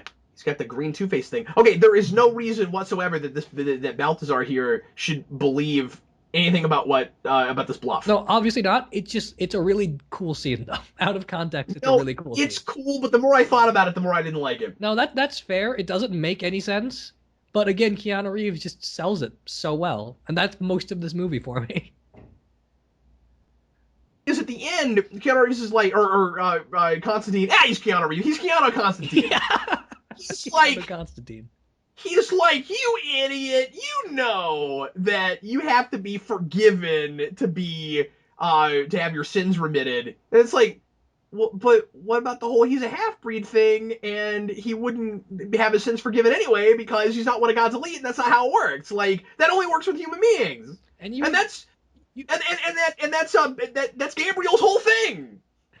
and you would think a demon as mythologically important as Balthazar would know that. Well, let's remember, of course, that these demons and angels have these names because they sound like big important demon angel names, but I don't know if they are necessarily exactly the biblical versions of those characters. Probably Um, not, but they might it's just the be. kind of assumption you make when you hear names like that. Like they never say I'm with Archangel in the you. movie, but you hear Gabriel and you think Archangel. Well, and she does seem to be kind of like at the top of the food chain for angels. Yeah. And again, that just comes back to like they need to address some of that because there are assumptions that come with this material that you just have to address. See, in a movie, and I appreciate this, in a movie where he shoots Balthazar off screen and we hear his body explode, why is this not PG-13? That's true. It really should have been a PG. I guess we're showing it now. Okay, that's weird. We could have shown it. I don't know if it would be any more or less gruesome than looking at it I mean, it's now. just a bunch of green stuff in an empty suit. I don't think that would have scarred anybody. Yeah, I don't know why No. this is R. It wouldn't have scarred you, Steve. You've seen Jessica Jones. This is true. We have both seen Jessica Jones. And yeah, I mean, to that point, your perceptions are different because of things you've seen and you've been desensitized and things like that. But I'm telling you, pal, 2005 wasn't all that long ago, at No, it least in my wasn't. brain. And I mean, this still feels like a modern movie in my head. Yeah, it does. I'm sure some of the youngins listening are watching this, and it's like seeing the Wizard of Oz. But I'm just kidding. You're According to not in my Los DVD, Angeles anymore. Oh wait, yes you are. I'm sorry. Let's see. according to my Blu-ray box, it's rated R for violence and demonic images. Right. So, Which it has those two things, but no but more so than Hellboy, right? yeah, I don't see how this is any worse violence wise than Hellboy, and it doesn't go to a whole lot of language places. No, no, it doesn't. This is like this compared to the Matrix. Matrix is a clear R. Yeah. Matrix would still get an R now, I think. I mean, it's tamer than a lot of R we have now. But you just Maybe. wait. Hey, Steve, this is gonna date this commentary. You you just wait. Suicide Squad is going to be filled with things that are 5 times more R-worthy than this. Yeah, I And mean, it's we going to have be Deadpool and Suicide Squad in the same year. One is R and one's going to be PG-13, and we'll see how that goes. So this is a very Matrix-looking scene. It is. I like the idea of her getting pulled through the building. It doesn't look great, but I like the idea. It's like Howard the Duck. Yep. Also, that's funny. Where he just punches out the guy. Shia LaBeouf's in this movie, and we haven't talked a lot about him. He's We an haven't talked actor about that him at doesn't all. necessarily I get a like lot him. of credit because he's a very Yeah. bizarre person. He is a bizarre person, but his performance here is fine. This isn't anything like Chaz in the comics, No, but not even close to what Chaz is like in the comics, but he's okay. And a lot of the movies I've seen him in, I do like him. Like, yeah, as me bad too. as the Indiana Jones 4 is, he's not the problem with it. Which is weird because you'd think that would be the big stupid idea. No, yeah, And they exactly. totally, that's the thing they sold in that movie. It was all right. I'm not saying that I needed to go as far as to have spin offs with him wearing the hat and the whip, but Yeah, agreed. And if you haven't seen it, the David Ayer movie Fury, he's fantastic in that. I've heard that. And I think a lot of people that had, including myself, I think a lot of people that didn't see that think that he's still washed out and not working.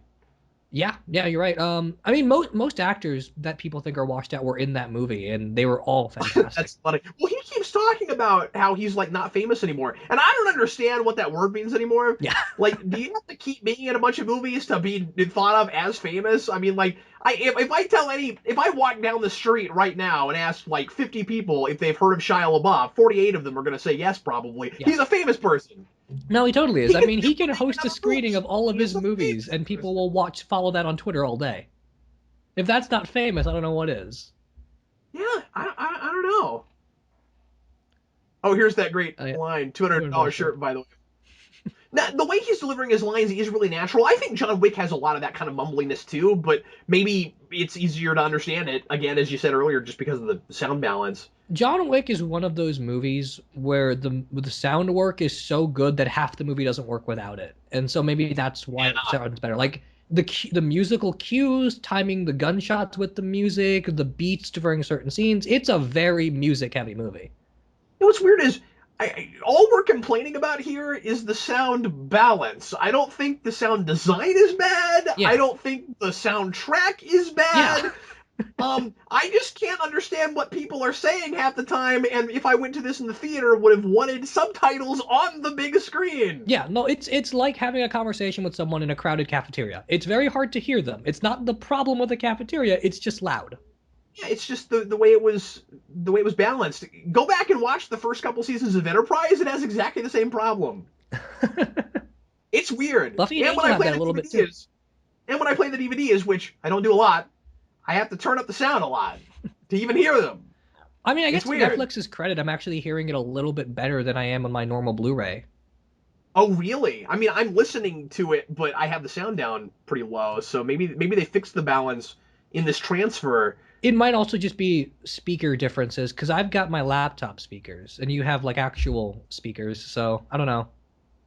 It might just I'm be a listening difference. to it in a headset right now. I mean, like I'm just discussing it based on the experience I've had with it before. Yeah, I'm same. not sure right now because the the balance with Steve Baxi in my head is different too. Yeah.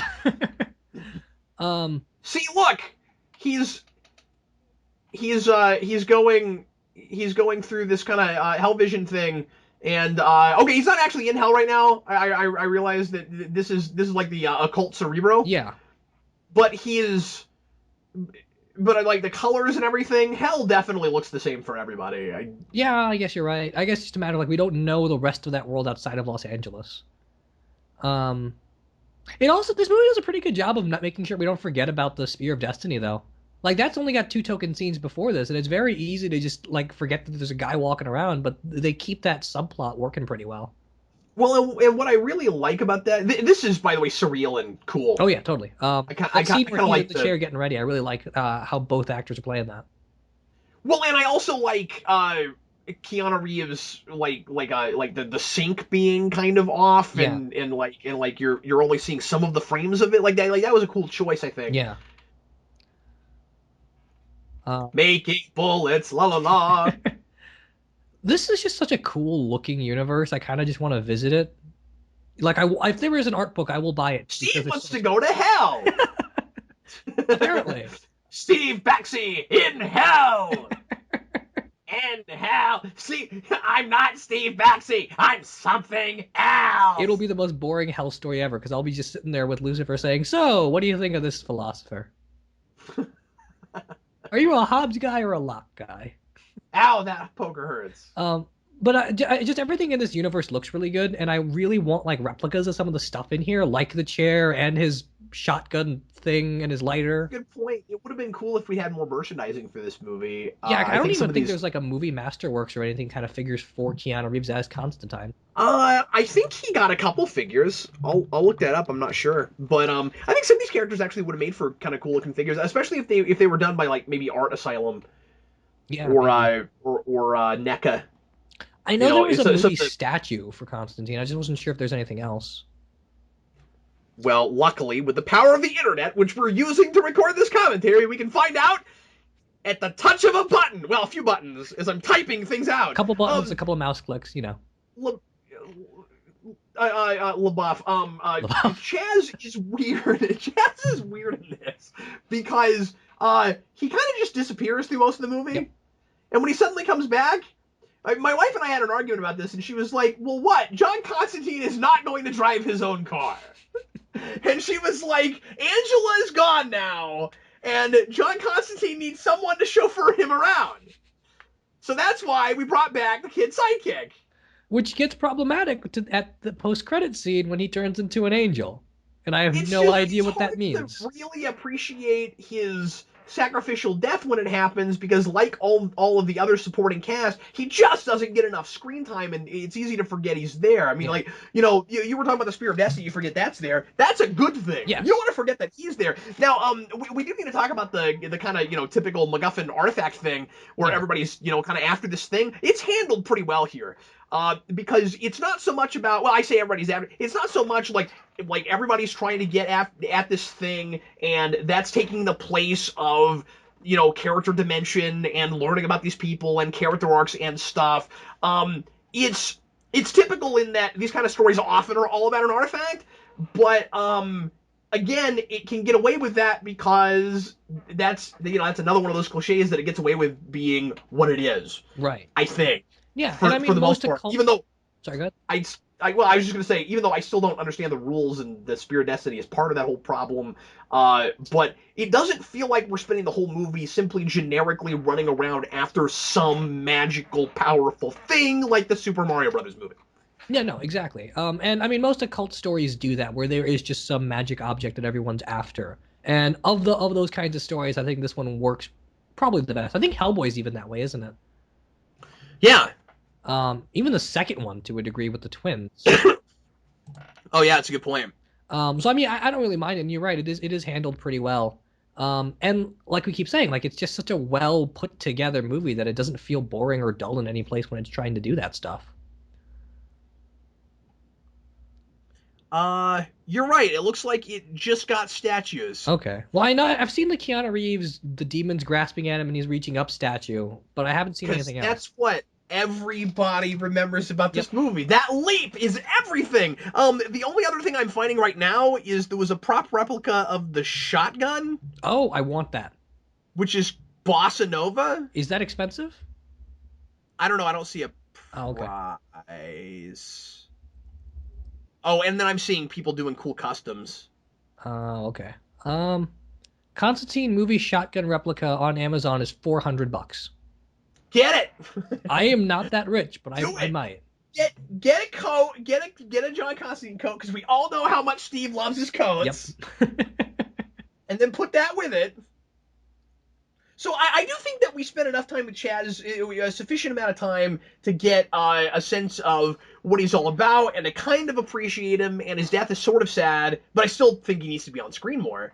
Yeah. Part of it's just that he's such a charming guy. Like he's in a world where he's in over his head, and in places he's doing pretty well. Like he's when he's making the bullets, and Papa Midnight's impressed with him.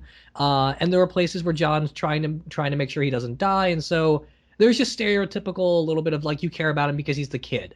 Well, also because he represents the opposite of what Constantine is and what he could have been if his horrible trauma hadn't happened to him, and if he didn't do what he's doing to himself that's getting himself killed. He's the idealistic kid, and that John could have turned out that way.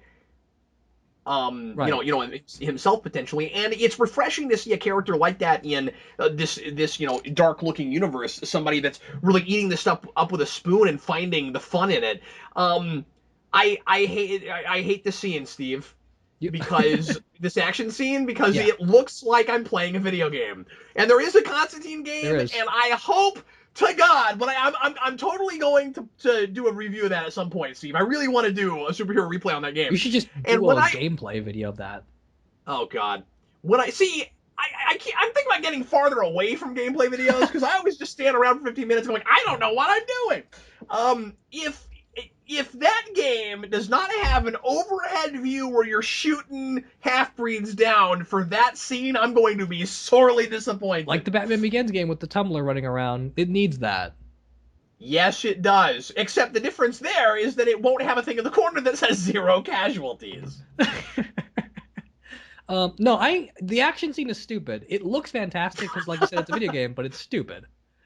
I don't even think it looks fantastic. I think it looks pretty video gamey. It looks Maybe. gamey, Steve. Maybe. I guess part of it is just that shotgun is so cool.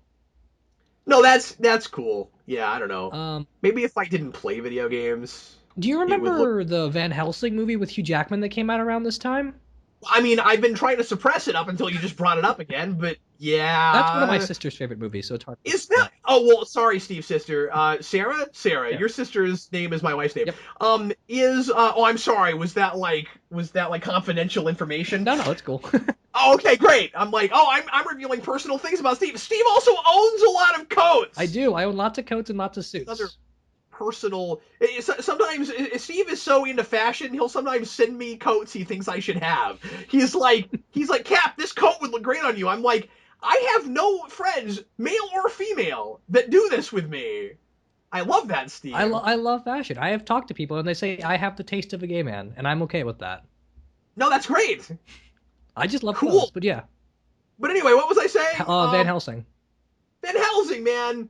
I have that makes this as being a comic book movie. Is that a comic book movie? I don't know if it's a comic book movie. I just know it's a really ridiculous movie that my sister loves, and it's got a video game that plays and looks very much like this movie.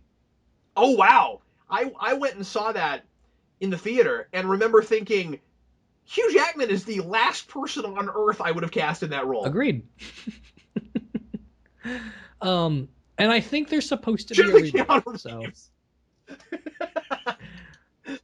Orty and Kurtzman were attached to remake that movie, so I don't know how that's going. But that's part of the whole Universal Monsters universe that they're trying to get off the ground. I can't wait to see how they work in a really overt Star Trek reference into that movie. If you saw the latest Dracula movie, what was it called? Dracula Untold? Dracula Untold? Yeah. That wasn't awful, so we'll see if anything goes from there. I believe in Harvey Dracula. See, that's a dumb name for a thing, because it's like, no, it's not Untold, you're telling it right now. Well, it should be called Dracula Previously Untold. Well, that was going to be the original title of Bram Stoker's Dracula, was it not? Oh, I don't know. I don't know things. It just sounds like a silly name for a movie. I'm just reacting to things. Oh, by the way, demon in Lady's stomach. Oh, yeah, that's freaky. And I think that's another place where the CGI looks really good. This is another thing in the mythology and the rules that I think is really weird. I don't know. I guess it had to be her because she is a psychic. But if they're gonna do this whole like demon pregnancy thing, which we've seen in a lot of these kind of demon things, yeah. They should have made more of a deal about it needing to be a woman so that it's a mother and stuff. Like, yeah, I think maybe yeah, because so much of this is just about like friendships and brother-sister relationships and stuff like that. So yeah, the birthing thing doesn't necessarily make sense. And if you played more on mythology, because this is playing on biblical mythology, you could get more weight out of that. Maybe part of it is that this movie's only 2 hours. If they had another 15 minutes, maybe a lot of this would just make so much more sense. I'm with you. Although, they have other scenes that they cut. And if you put all of those back in, it still doesn't fix a lot of the mythology problems. So, I mean, it's not a matter of time as much as it's a matter of some things in the script needed to be reworked. And like you said, it's kind of crazy that this movie is as good as it is, despite some of those problems. But okay, I don't know how I'm gonna make this point without swearing. Okay. But I'm gonna. This is a thing I didn't put in the rewind because I thought it was a little bit nitpicky, and I couldn't decide if I was right about it. So I'm gonna say it here because we have time. Hooray! The whole Chaz Kramer a-hole thing. I don't think that, as much as I like his performance, I don't think Shia LaBeouf understands the script in what's being done with that, because this is so nitpicky. Yeah, I'm thinking about this. So it's John Constantine. He keeps like introducing himself that way, and the way he says it, it sounds like the way Chaz says it. Oh, by the way, I always like this effect, and they almost did this effect in more places in the movie, and they cut it in one scene, and I hate that they did that because this is actually a payoff for a thing that we don't see. Oh, that's but anyway, so Chaz keeps saying it like a-hole is his title. He's like Chaz Kramer, a-hole. But the way Constantine says it, it's John Constantine, a-hole. Like, he's calling a person that, it's not like Chaz Kramer, fireman. No. Chaz Kramer, private detective. He's like Chaz Kramer, a-hole. I guess I never thought about it in those terms because Chaz is supposed to be saying it very poorly. Oh. Like he's supposed to sound not intimidating and kind of dumb with that line because he's not John. But what's weird is you can make it sound unintimidating without making it sound like you don't understand the context of what you're saying. But I think that's partly what makes it funny. Oh, my name is Chaz Kramer, a-hole. Oh, okay. How you doing, a-hole? Yeah, Like, like I guess that's just one of those things where what's the intended joke versus what's actually funny. Captain Logan, a-hole. What's his actress name? Tilda Swinton as Yes. Gabriel. She's pretty awesome. Yeah, that was a rock solid casting choice. Yeah, she's an actress I like a lot, and we're gonna see her later this year in Doctor Strange, so that's exciting. Oh, is she in Yeah, that? she's gonna be the ancient one. Boy, they like to put her in all the crazy magical movies. Yeah, they do. Cause she's in this. She's Old in things. Moonrise Kingdom, I think. Oh, I don't even know what that is. That's another pretty good movie. It's a Bruce Oh, Lee. you know what I hadn't really noticed? Sorry, you know what I hadn't really noticed before? Sure. All the hospital slips. Oh yeah. Because that's a big symbol in this movie too, and the one with Isabel's, Yeah, but the she's got tags. them all up and down her arms. What does that mean exactly? That's a good Like question. what are we doing with that? I just don't right away. Somebody help me out. I don't know right away what the point is of that. Is that like people she is had to send to hell in order to get where she is, or like? And I mean, it could be as arbitrary as it's a cool aesthetic that represents that she's supposed to be a healer, but everyone she touches dies. Oh, okay. Well, I'm sure ideal wise that's what it's supposed Yeah, to I'm mean. not sure if there's Yeah. like a In the practical reason universe, I for it. don't know what. Yeah, but I would assume there would be because I wouldn't figure that she just found some of those and put them on. Like, Maybe. Is that something in the delete scenes that anyone talks about or no? no, not at all. All right, then I'm not sure. Because thematically I can rope it in somehow, just not practical. No, good job. I wouldn't have done that. That was some good roping, man. You wrangled that metaphor. Well done. But He's a Steve Baxi, metaphor wrangler. Steve Baxi, metaphor wrangler. A hole. um, by the way, if you haven't seen, I love talking about this movie too. But if you haven't seen her in Snowpiercer, she's fantastic there as well. Oh, I heard that was really That is cool. one of my favorite movies of all time. It's so good. It's also disturbing, but I guess that's common with me lately. So John Constantine, the be all end all cynic who knows how everything works but refuses to repent and follow the rules and do what he has to, proves the age old human condition that at your worst, or like at your most desperate, no matter how you think about things, you are likely to pray to God. Which is tough Yeah, because that's something you have to handle very delicately, and I think the movie tries to tiptoe around it way too much by the end I when he think so becomes an too. optimist. No, I'm with you, and that's what makes that really not work. Yeah. And the thing is, in this context, it works okay because well, he actually knows for sure that God is there, and you've seen that in a lot of movies, right? Where somebody who is a staunch disbeliever will at their at their worst their lowest point find themselves like almost uncontrollably praying to God. Now, I'm not saying that everybody does that. No, obviously not. And I don't even know if it is, if I could call it for real human condition, but it is a thing that happens. And I just think it's it's a thing that's worth exploring maybe. And it's more believable in this universe because John knows that there is such a thing as a god in this universe. Exactly. And Yeah. I guess part of the problem, for me at least, is that the comic does that in the most brilliant subversion possible, and the movie just takes the easy way out. Oh, really? Okay. Um, there's no way to talk about it, and I want to address it. So, do you mind if I spoil Dangerous Habits? Yeah, right after I say this really quick, Sure. because I just feel the need to put in this caveat, um, which is like I think that it's a thing that is more likely to happen if you had that upbringing and you turned away from it. Yes. You know what I mean? Yeah. Like I'm just saying that's a thing that I've seen a lot in movies and things that where I've bought it. Not in real life so much, just because I haven't been in like really desperate situations. Like I've never been on like the two boats scenario from End of Dark Knight. Yeah. Like Well, you've never I've had a never. trolley car dilemma. Right, I've never had that. Anyway, yes, go ahead and spoil it. So, spoiler alert, everyone. Yeah. Spoiler Steve for a book Baxi that is came out gonna in be 1991. Steve Baxi is gonna pull a Stephanie Brown, and he's gonna be a spoiler. Go ahead, Steve. Okay. So, in the comic, when John gets cancer, there's no way for him to cure it. So, what he does at the end is there's three rulers of hell, and he calls each one of them individually and says that you can have my soul because they're all after him after he basically beats one up for trying to steal his friend's soul.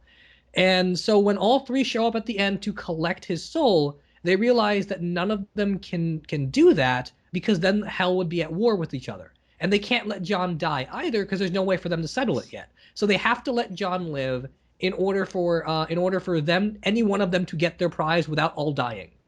And then the genius part is that when John gets healed, they heal him in the most painful way possible because that's their only way to get vengeance on the trick he played on them. But when John gets healed at the end, and he has that moment where he essentially prays and he prays downward, but he essentially prays and he gets his call answered like he does here. What John does at the end is he says that yes, I'm a horrible person, but because I'm a horrible person, people know what not to do, and I protect them and I give them the luxury of making the right choices. And then he flips off all the fallen angels and just leaves. Wow. And that's Jeez. fantastic. And then the movie just And takes the easy way out. just like the implications of that are kind of It horrifying, right? is. Because that's that, and actually Gabriel sort of kind of has this to a degree in this movie where it's like I have to do like the horrible thing in order for the right thing to happen later, where I mean it's not exactly the same thing as what you're talking about, but we've seen this in lots of other things where you have a character who can justify everything they do by being the anti-example. Exactly. And most of that book is about that because John goes to his best friends, John goes to his family, and it's all about the kind of life he's lived and whether or not he deserves to keep living. And at the end he decides he does, simply because if he doesn't, everyone else will die. Yeah, I'm just fascinated by that idea that somebody can justify being a horrible person by saying, "Well, somebody has to." Yeah, and then it gets more and more crazy as the more Hellblazer read because this isn't If in I'm Garth. a horrible person, nobody else is going to act like that because they can't stand me. Exactly. And if you go on to, I don't remember, I think it's Peter Milligan's run where this happens, where John has a conversation with God. And God says, "You know you're going to hell, right?" And John says, "No, I'm not, because if you send me to hell, you know I will be in charge in less than a year and then I'll come for you." So God Yeah. has to take him to heaven. And so like John being the ultimate worst person possible gets him everything good, and he understands that he knows he doesn't deserve it. Okay, that looks a little silly. Oh yeah, that does. The breaking the glass there with the flame. Yeah, I don't know. And they're lingering on it too long, and it doesn't look like it's really there, and it's bouncing off of them. And Yeah, it doesn't look right. if this was on TV, maybe. Peter Right. Stormare though, Okay. he's fantastic. Oh boy, yeah. I love. So you can't like you said it takes the easy way out here, and it does. I think more with that voiceover at the end than anything. Yes. But you can't expect it to have that to make the same point, have that same idea at the end, because this John Constantine is not the worst person ever, and I think they're doing a different story, and it's okay without being that. Right. You know what I mean? Like this is about a guy who learns how not to be that way, and I don't think that's the problem with the movie. Right. I mean, they didn't have to do the same thing. I think the issue is just that their John Constantine can have that ending where he finds a reason to be an optimist. I still think though his optimism screams way too much of denial.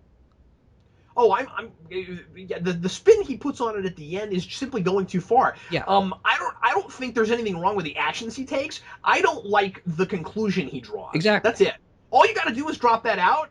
Like just do an edit where you don't have that line, and you're fine. Yeah, exactly. Because it Take it feels like out. a character It works regression much with that much better. voiceover. I think so too. I'm with you. Well, and again, as we said earlier, I don't want to repeat myself too much, but it just seems like it's it, it doesn't make sense that he would get there. I don't understand how he's.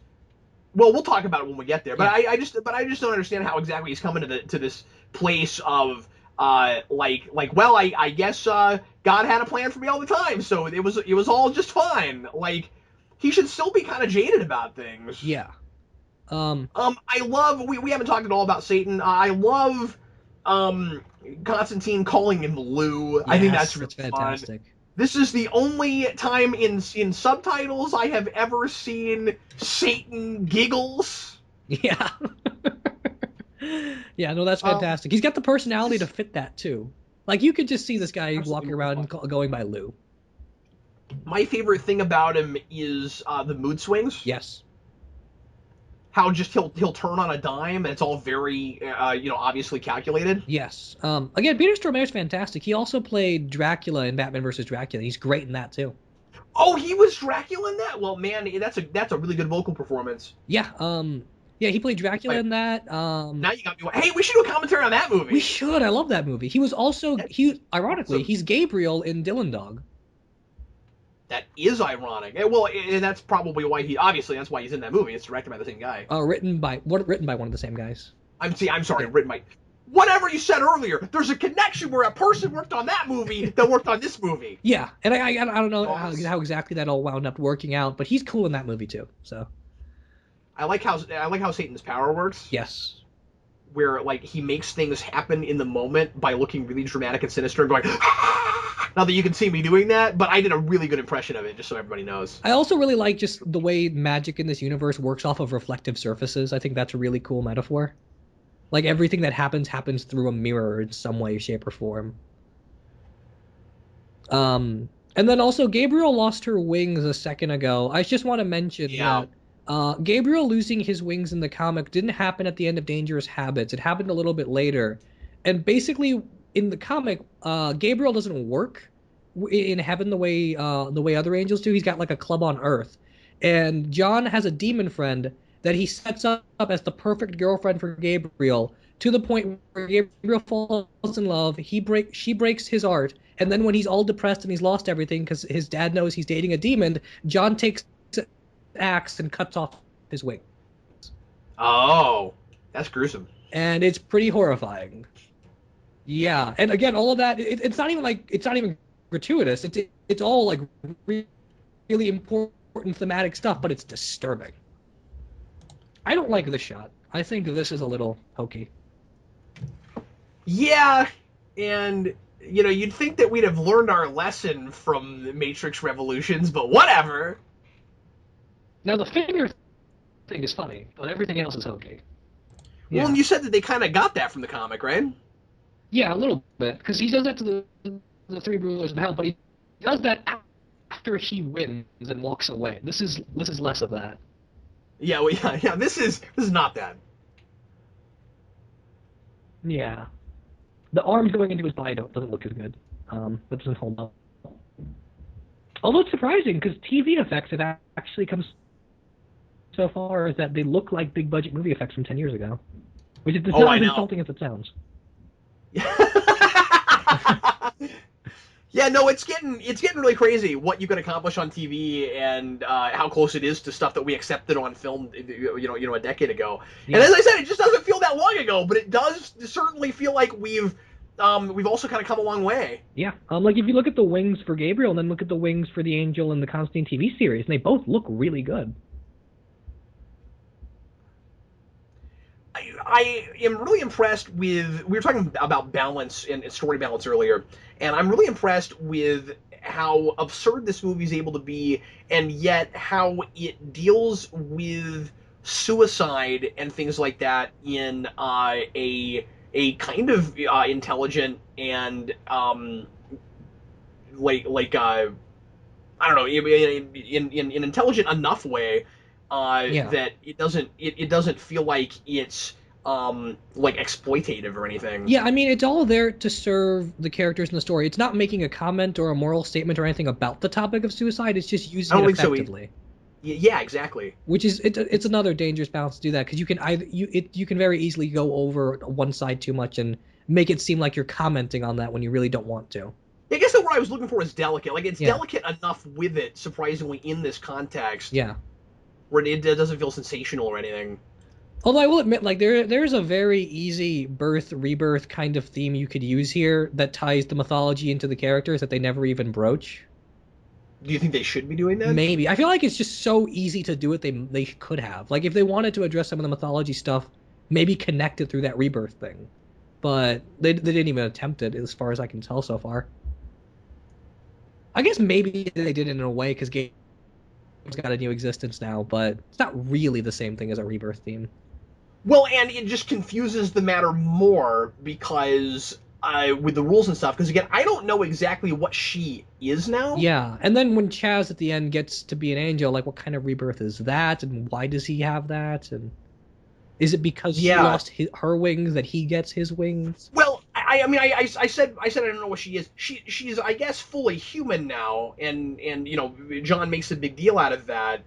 And I do really like the idea that she gets what she always wanted, but not in the way she wanted it. Yeah, So that whole thing I like a lot.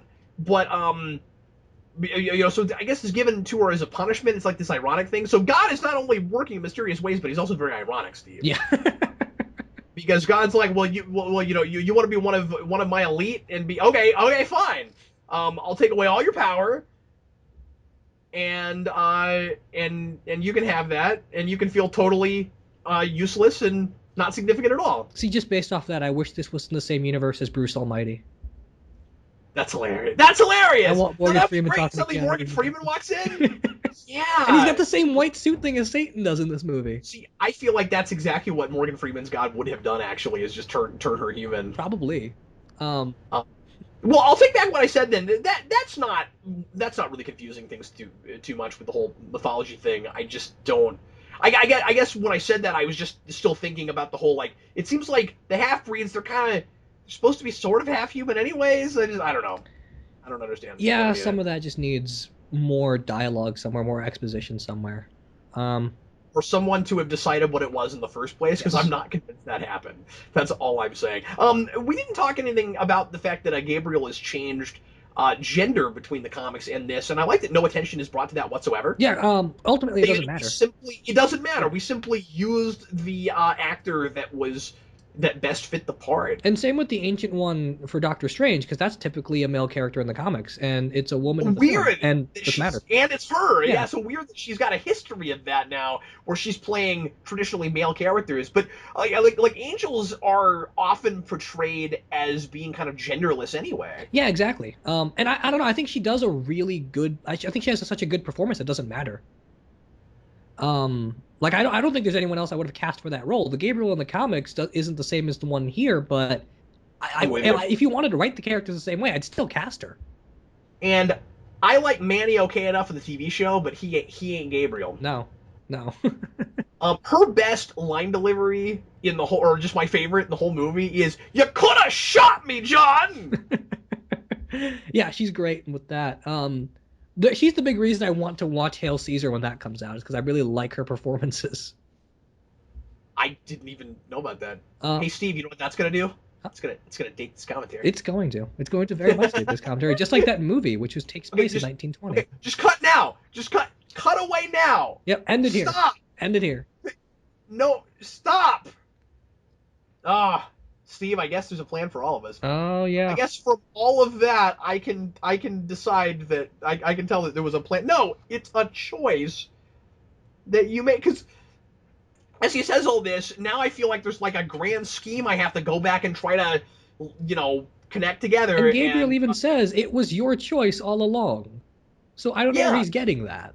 I guess what he's saying, and I spent way too long trying to figure this out when I reviewed it. But I guess what he's saying is that like God orchestrated or manufactured all these events to happen in order for him to have a chance to make that choice or something. Maybe. But then the problem is, if you take that down its logical path, then you end up with people making choices like not of their own free will, or like God putting them in positions where they could make a choice. And like I just don't even know what he has a plan for all of us means, unless the idea is simply that there's a plan and you can decide to follow it or not. And if you do, it's sort of like the Whedon embrace your destiny thing. Although I think that Maybe that's what it's supposed to be. yeah, but I think that the big difference though is that Whedon is very clearly saying in his work that regardless of what you choose, things are going to end up a certain way. And this movie's being way too vague about that. Yeah, we just don't even know how things would have turned out. Yeah, because Whedon is more compatibilist than anything. So most of his stuff is just it doesn't matter what you choose. This is going to happen. That's there with Age of Ultron when Hawkeye's telling Scarlet Witch to join the fight. It doesn't matter what she does, but she has a choice and she can be part of it or not. But the ending result would still have been the same. Um, Yeah, but it matters for who you are exactly. and how you want to define yourself and how you'll be Exactly. remembered and all of that. Yeah, so it's more about legacy. It's more about living with your choices. It's more about Exactly. Yeah. conscience. Yeah, and those Yeah. sorts And of then with things. Constantine, I just don't know what it's supposed to mean. Steve, are you grooving to this music? I am. I really like the soundtrack. I listen to it from time to time. It's nice. Oh, do you really? I've not Yeah. actually listened to the soundtrack outside of the movie. That's cool. There's Was only a this one couple of those? of movie soundtracks I like listening to outside of context, and this is one of them. Oh, I have a few, but and a lot of them weirdly, well, maybe not weirdly for me, are superhero things. But and would you believe that one of them is the sixth Harry Potter film? No, Oh, really? fifth, sixth. Yeah, it has a really good soundtrack. Yeah, Deathly Hallows. Not Deathly Hallows. Half Blood Prince. Yeah, it's Half got a Blood really Prince, good I think. soundtrack. Yeah. No And one. Oh no, no, I think it is five. What is? See, I can't remember if it's five or six now. That had that. I think it's six. But you Order know of the what? Phoenix. My favorite of Order them of is the still Phoenix. five. Yeah, yeah, it's Order of the. I think my favorite of them is still five, and nobody agrees with that, but I don't care. Five movie wise, I think five's my number two or three, but three is still my favorite Harry Potter movie and favorite soundtrack Oh for my that matter. god, really? Okay, that's weird. I Three, I don't think, is like that. genius. Oh wow, weird. I don't have that. I mean, I have a different perspective than you because I was older than you when it came Yeah, out. I grew up with And it, I so. was real critical of it. For going so far away from what um Columbus did with those. We'll have to, But anyway, yeah. um, yeah. we'll have to talk about it at some point. But no, this soundtrack's really good, and the other soundtrack I love listening to, outside of the movie is John Wick, which is another Keanu Reeves movie, and Peter Stormare is going to be in the sequel to that. Oh, Yeah, cool. so I Is hope that gets a good soundtrack as well, because that is first this one movie, of that those? soundtrack is just so good. Is this one of those movies that had like a pop rock album that was like songs inspired by the movie? I don't think it did. I'm surprised it didn't. This seems like exactly the sort of movie that Because would. it has a couple of those songs there. Like it's got Passive is playing at some point earlier in the movie, and then there's Take Five that's playing earlier in the movie. Um, Yeah. it probably should have had that. So it's got incidental music, and then you could, fill in. Well, not. Okay, take five is incidental. I also have to be careful about that word because that means music that is playing in the scene, not rock music playing as score. You Yeah. see, those are different things. But yeah, I don't know. You could fill in. You could have those things, and then have this would be one of those. That would be one of those albums that was probably mostly just like hard rock and metal and stuff. The first Like Avengers like movie's got a pop music album, which is okay. It doesn't do Yeah, for the I was other ones. surprised they did that late Yeah. because we don't have as many of those, and frankly, that kind of music is not as there's not as many big groups that are as popular as they used to be, and it seems like a lot of the groups that are still around that people care about are the same ones that were there like when Daredevil came out. Yeah, So exactly. It's tough making soundtracks for movies these days. But um, is yeah, I read yesterday that for the first time in history, and of course you got to take this somewhat with a grain of salt because people listen to music in so many different ways now. yeah, But for the first time in history, old music is outselling new music. and that's not surprising, I guess. Um, Yeah. like apparently Adele's older songs are selling faster than her new single, which is surprising. Wow. Which I mean, she's got really good songs in her past. Like I love Skyfall. That's a great song, and that will always probably be a chart topper. But it's So surprising that people are still listening to it. I'm listening to this piano music here, and I'm reminded of the theme from The Matrix, "Clubbed to Death." Oh yeah, Dun dun dun dun dun dun. Matrix Dun. had good music too. I don't like those movies, but it's got good music. Okay, here's the after credit scene. Now, I think that a lot of people left the theater and were not aware that this scene happened. And frankly, it shouldn't be there because it is so confusing with it. Yes, I didn't know it existed until after you told me it existed. Yep, I got a lot of comments when I did the review. I realized, wait, that had an after credit scene? What? And apparently, this was supposed to be the ending of the movie. It wasn't supposed to have that rooftop scene. And when you look at the deleted scenes, Angela is actually standing there with him. Oh, that's interesting. They're both there, and there's a reaction of her seeing him. I didn't need, by the way, him standing in front of Chaz with the wings coming out for like the obvious metaphor of redemption for him. I don't need that. No, it's a little bit like the birds flying at the end of Blade Runner. And the eagle symbolized freedom. Yeah, I have no idea what that scene means whatsoever. Yeah, I don't know. Does that happen to like anyone with a sacrificial death? And then so then now he's so he's being rewarded by no longer being one of God's elite and getting to go to heaven or whatever, right? Yeah, I don't know what's up with that. I don't know how that's a reward or whatever, or like maybe it's like Spawn where heaven and hell just like randomly choose soldiers they want for their sides. Yeah. Like that suddenly got really McFarlane at the end. I don't know. And see, that makes you wonder what a potential sequel would be like for this movie, if they even had an I'm idea for one. I can be honest with you. I'm kind of glad it didn't happen. Yeah, I agree with you. Because I think it would have very potentially seemed obligatory, and I don't know that I want a sequel to a movie where you killed off almost your entire supporting cast. Yeah, no, that'd be tough.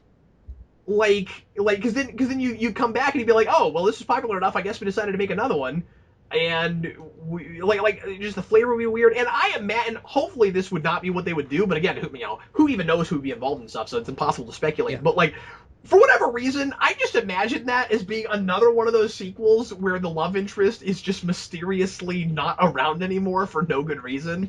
We've had that a whole lot where it's like, well, we had a difference in opinion of things, and we're not together anymore. And she's just got which is of course tantamount to the actress decided not to come back. I hate that in Men in Black 2. Oh yeah.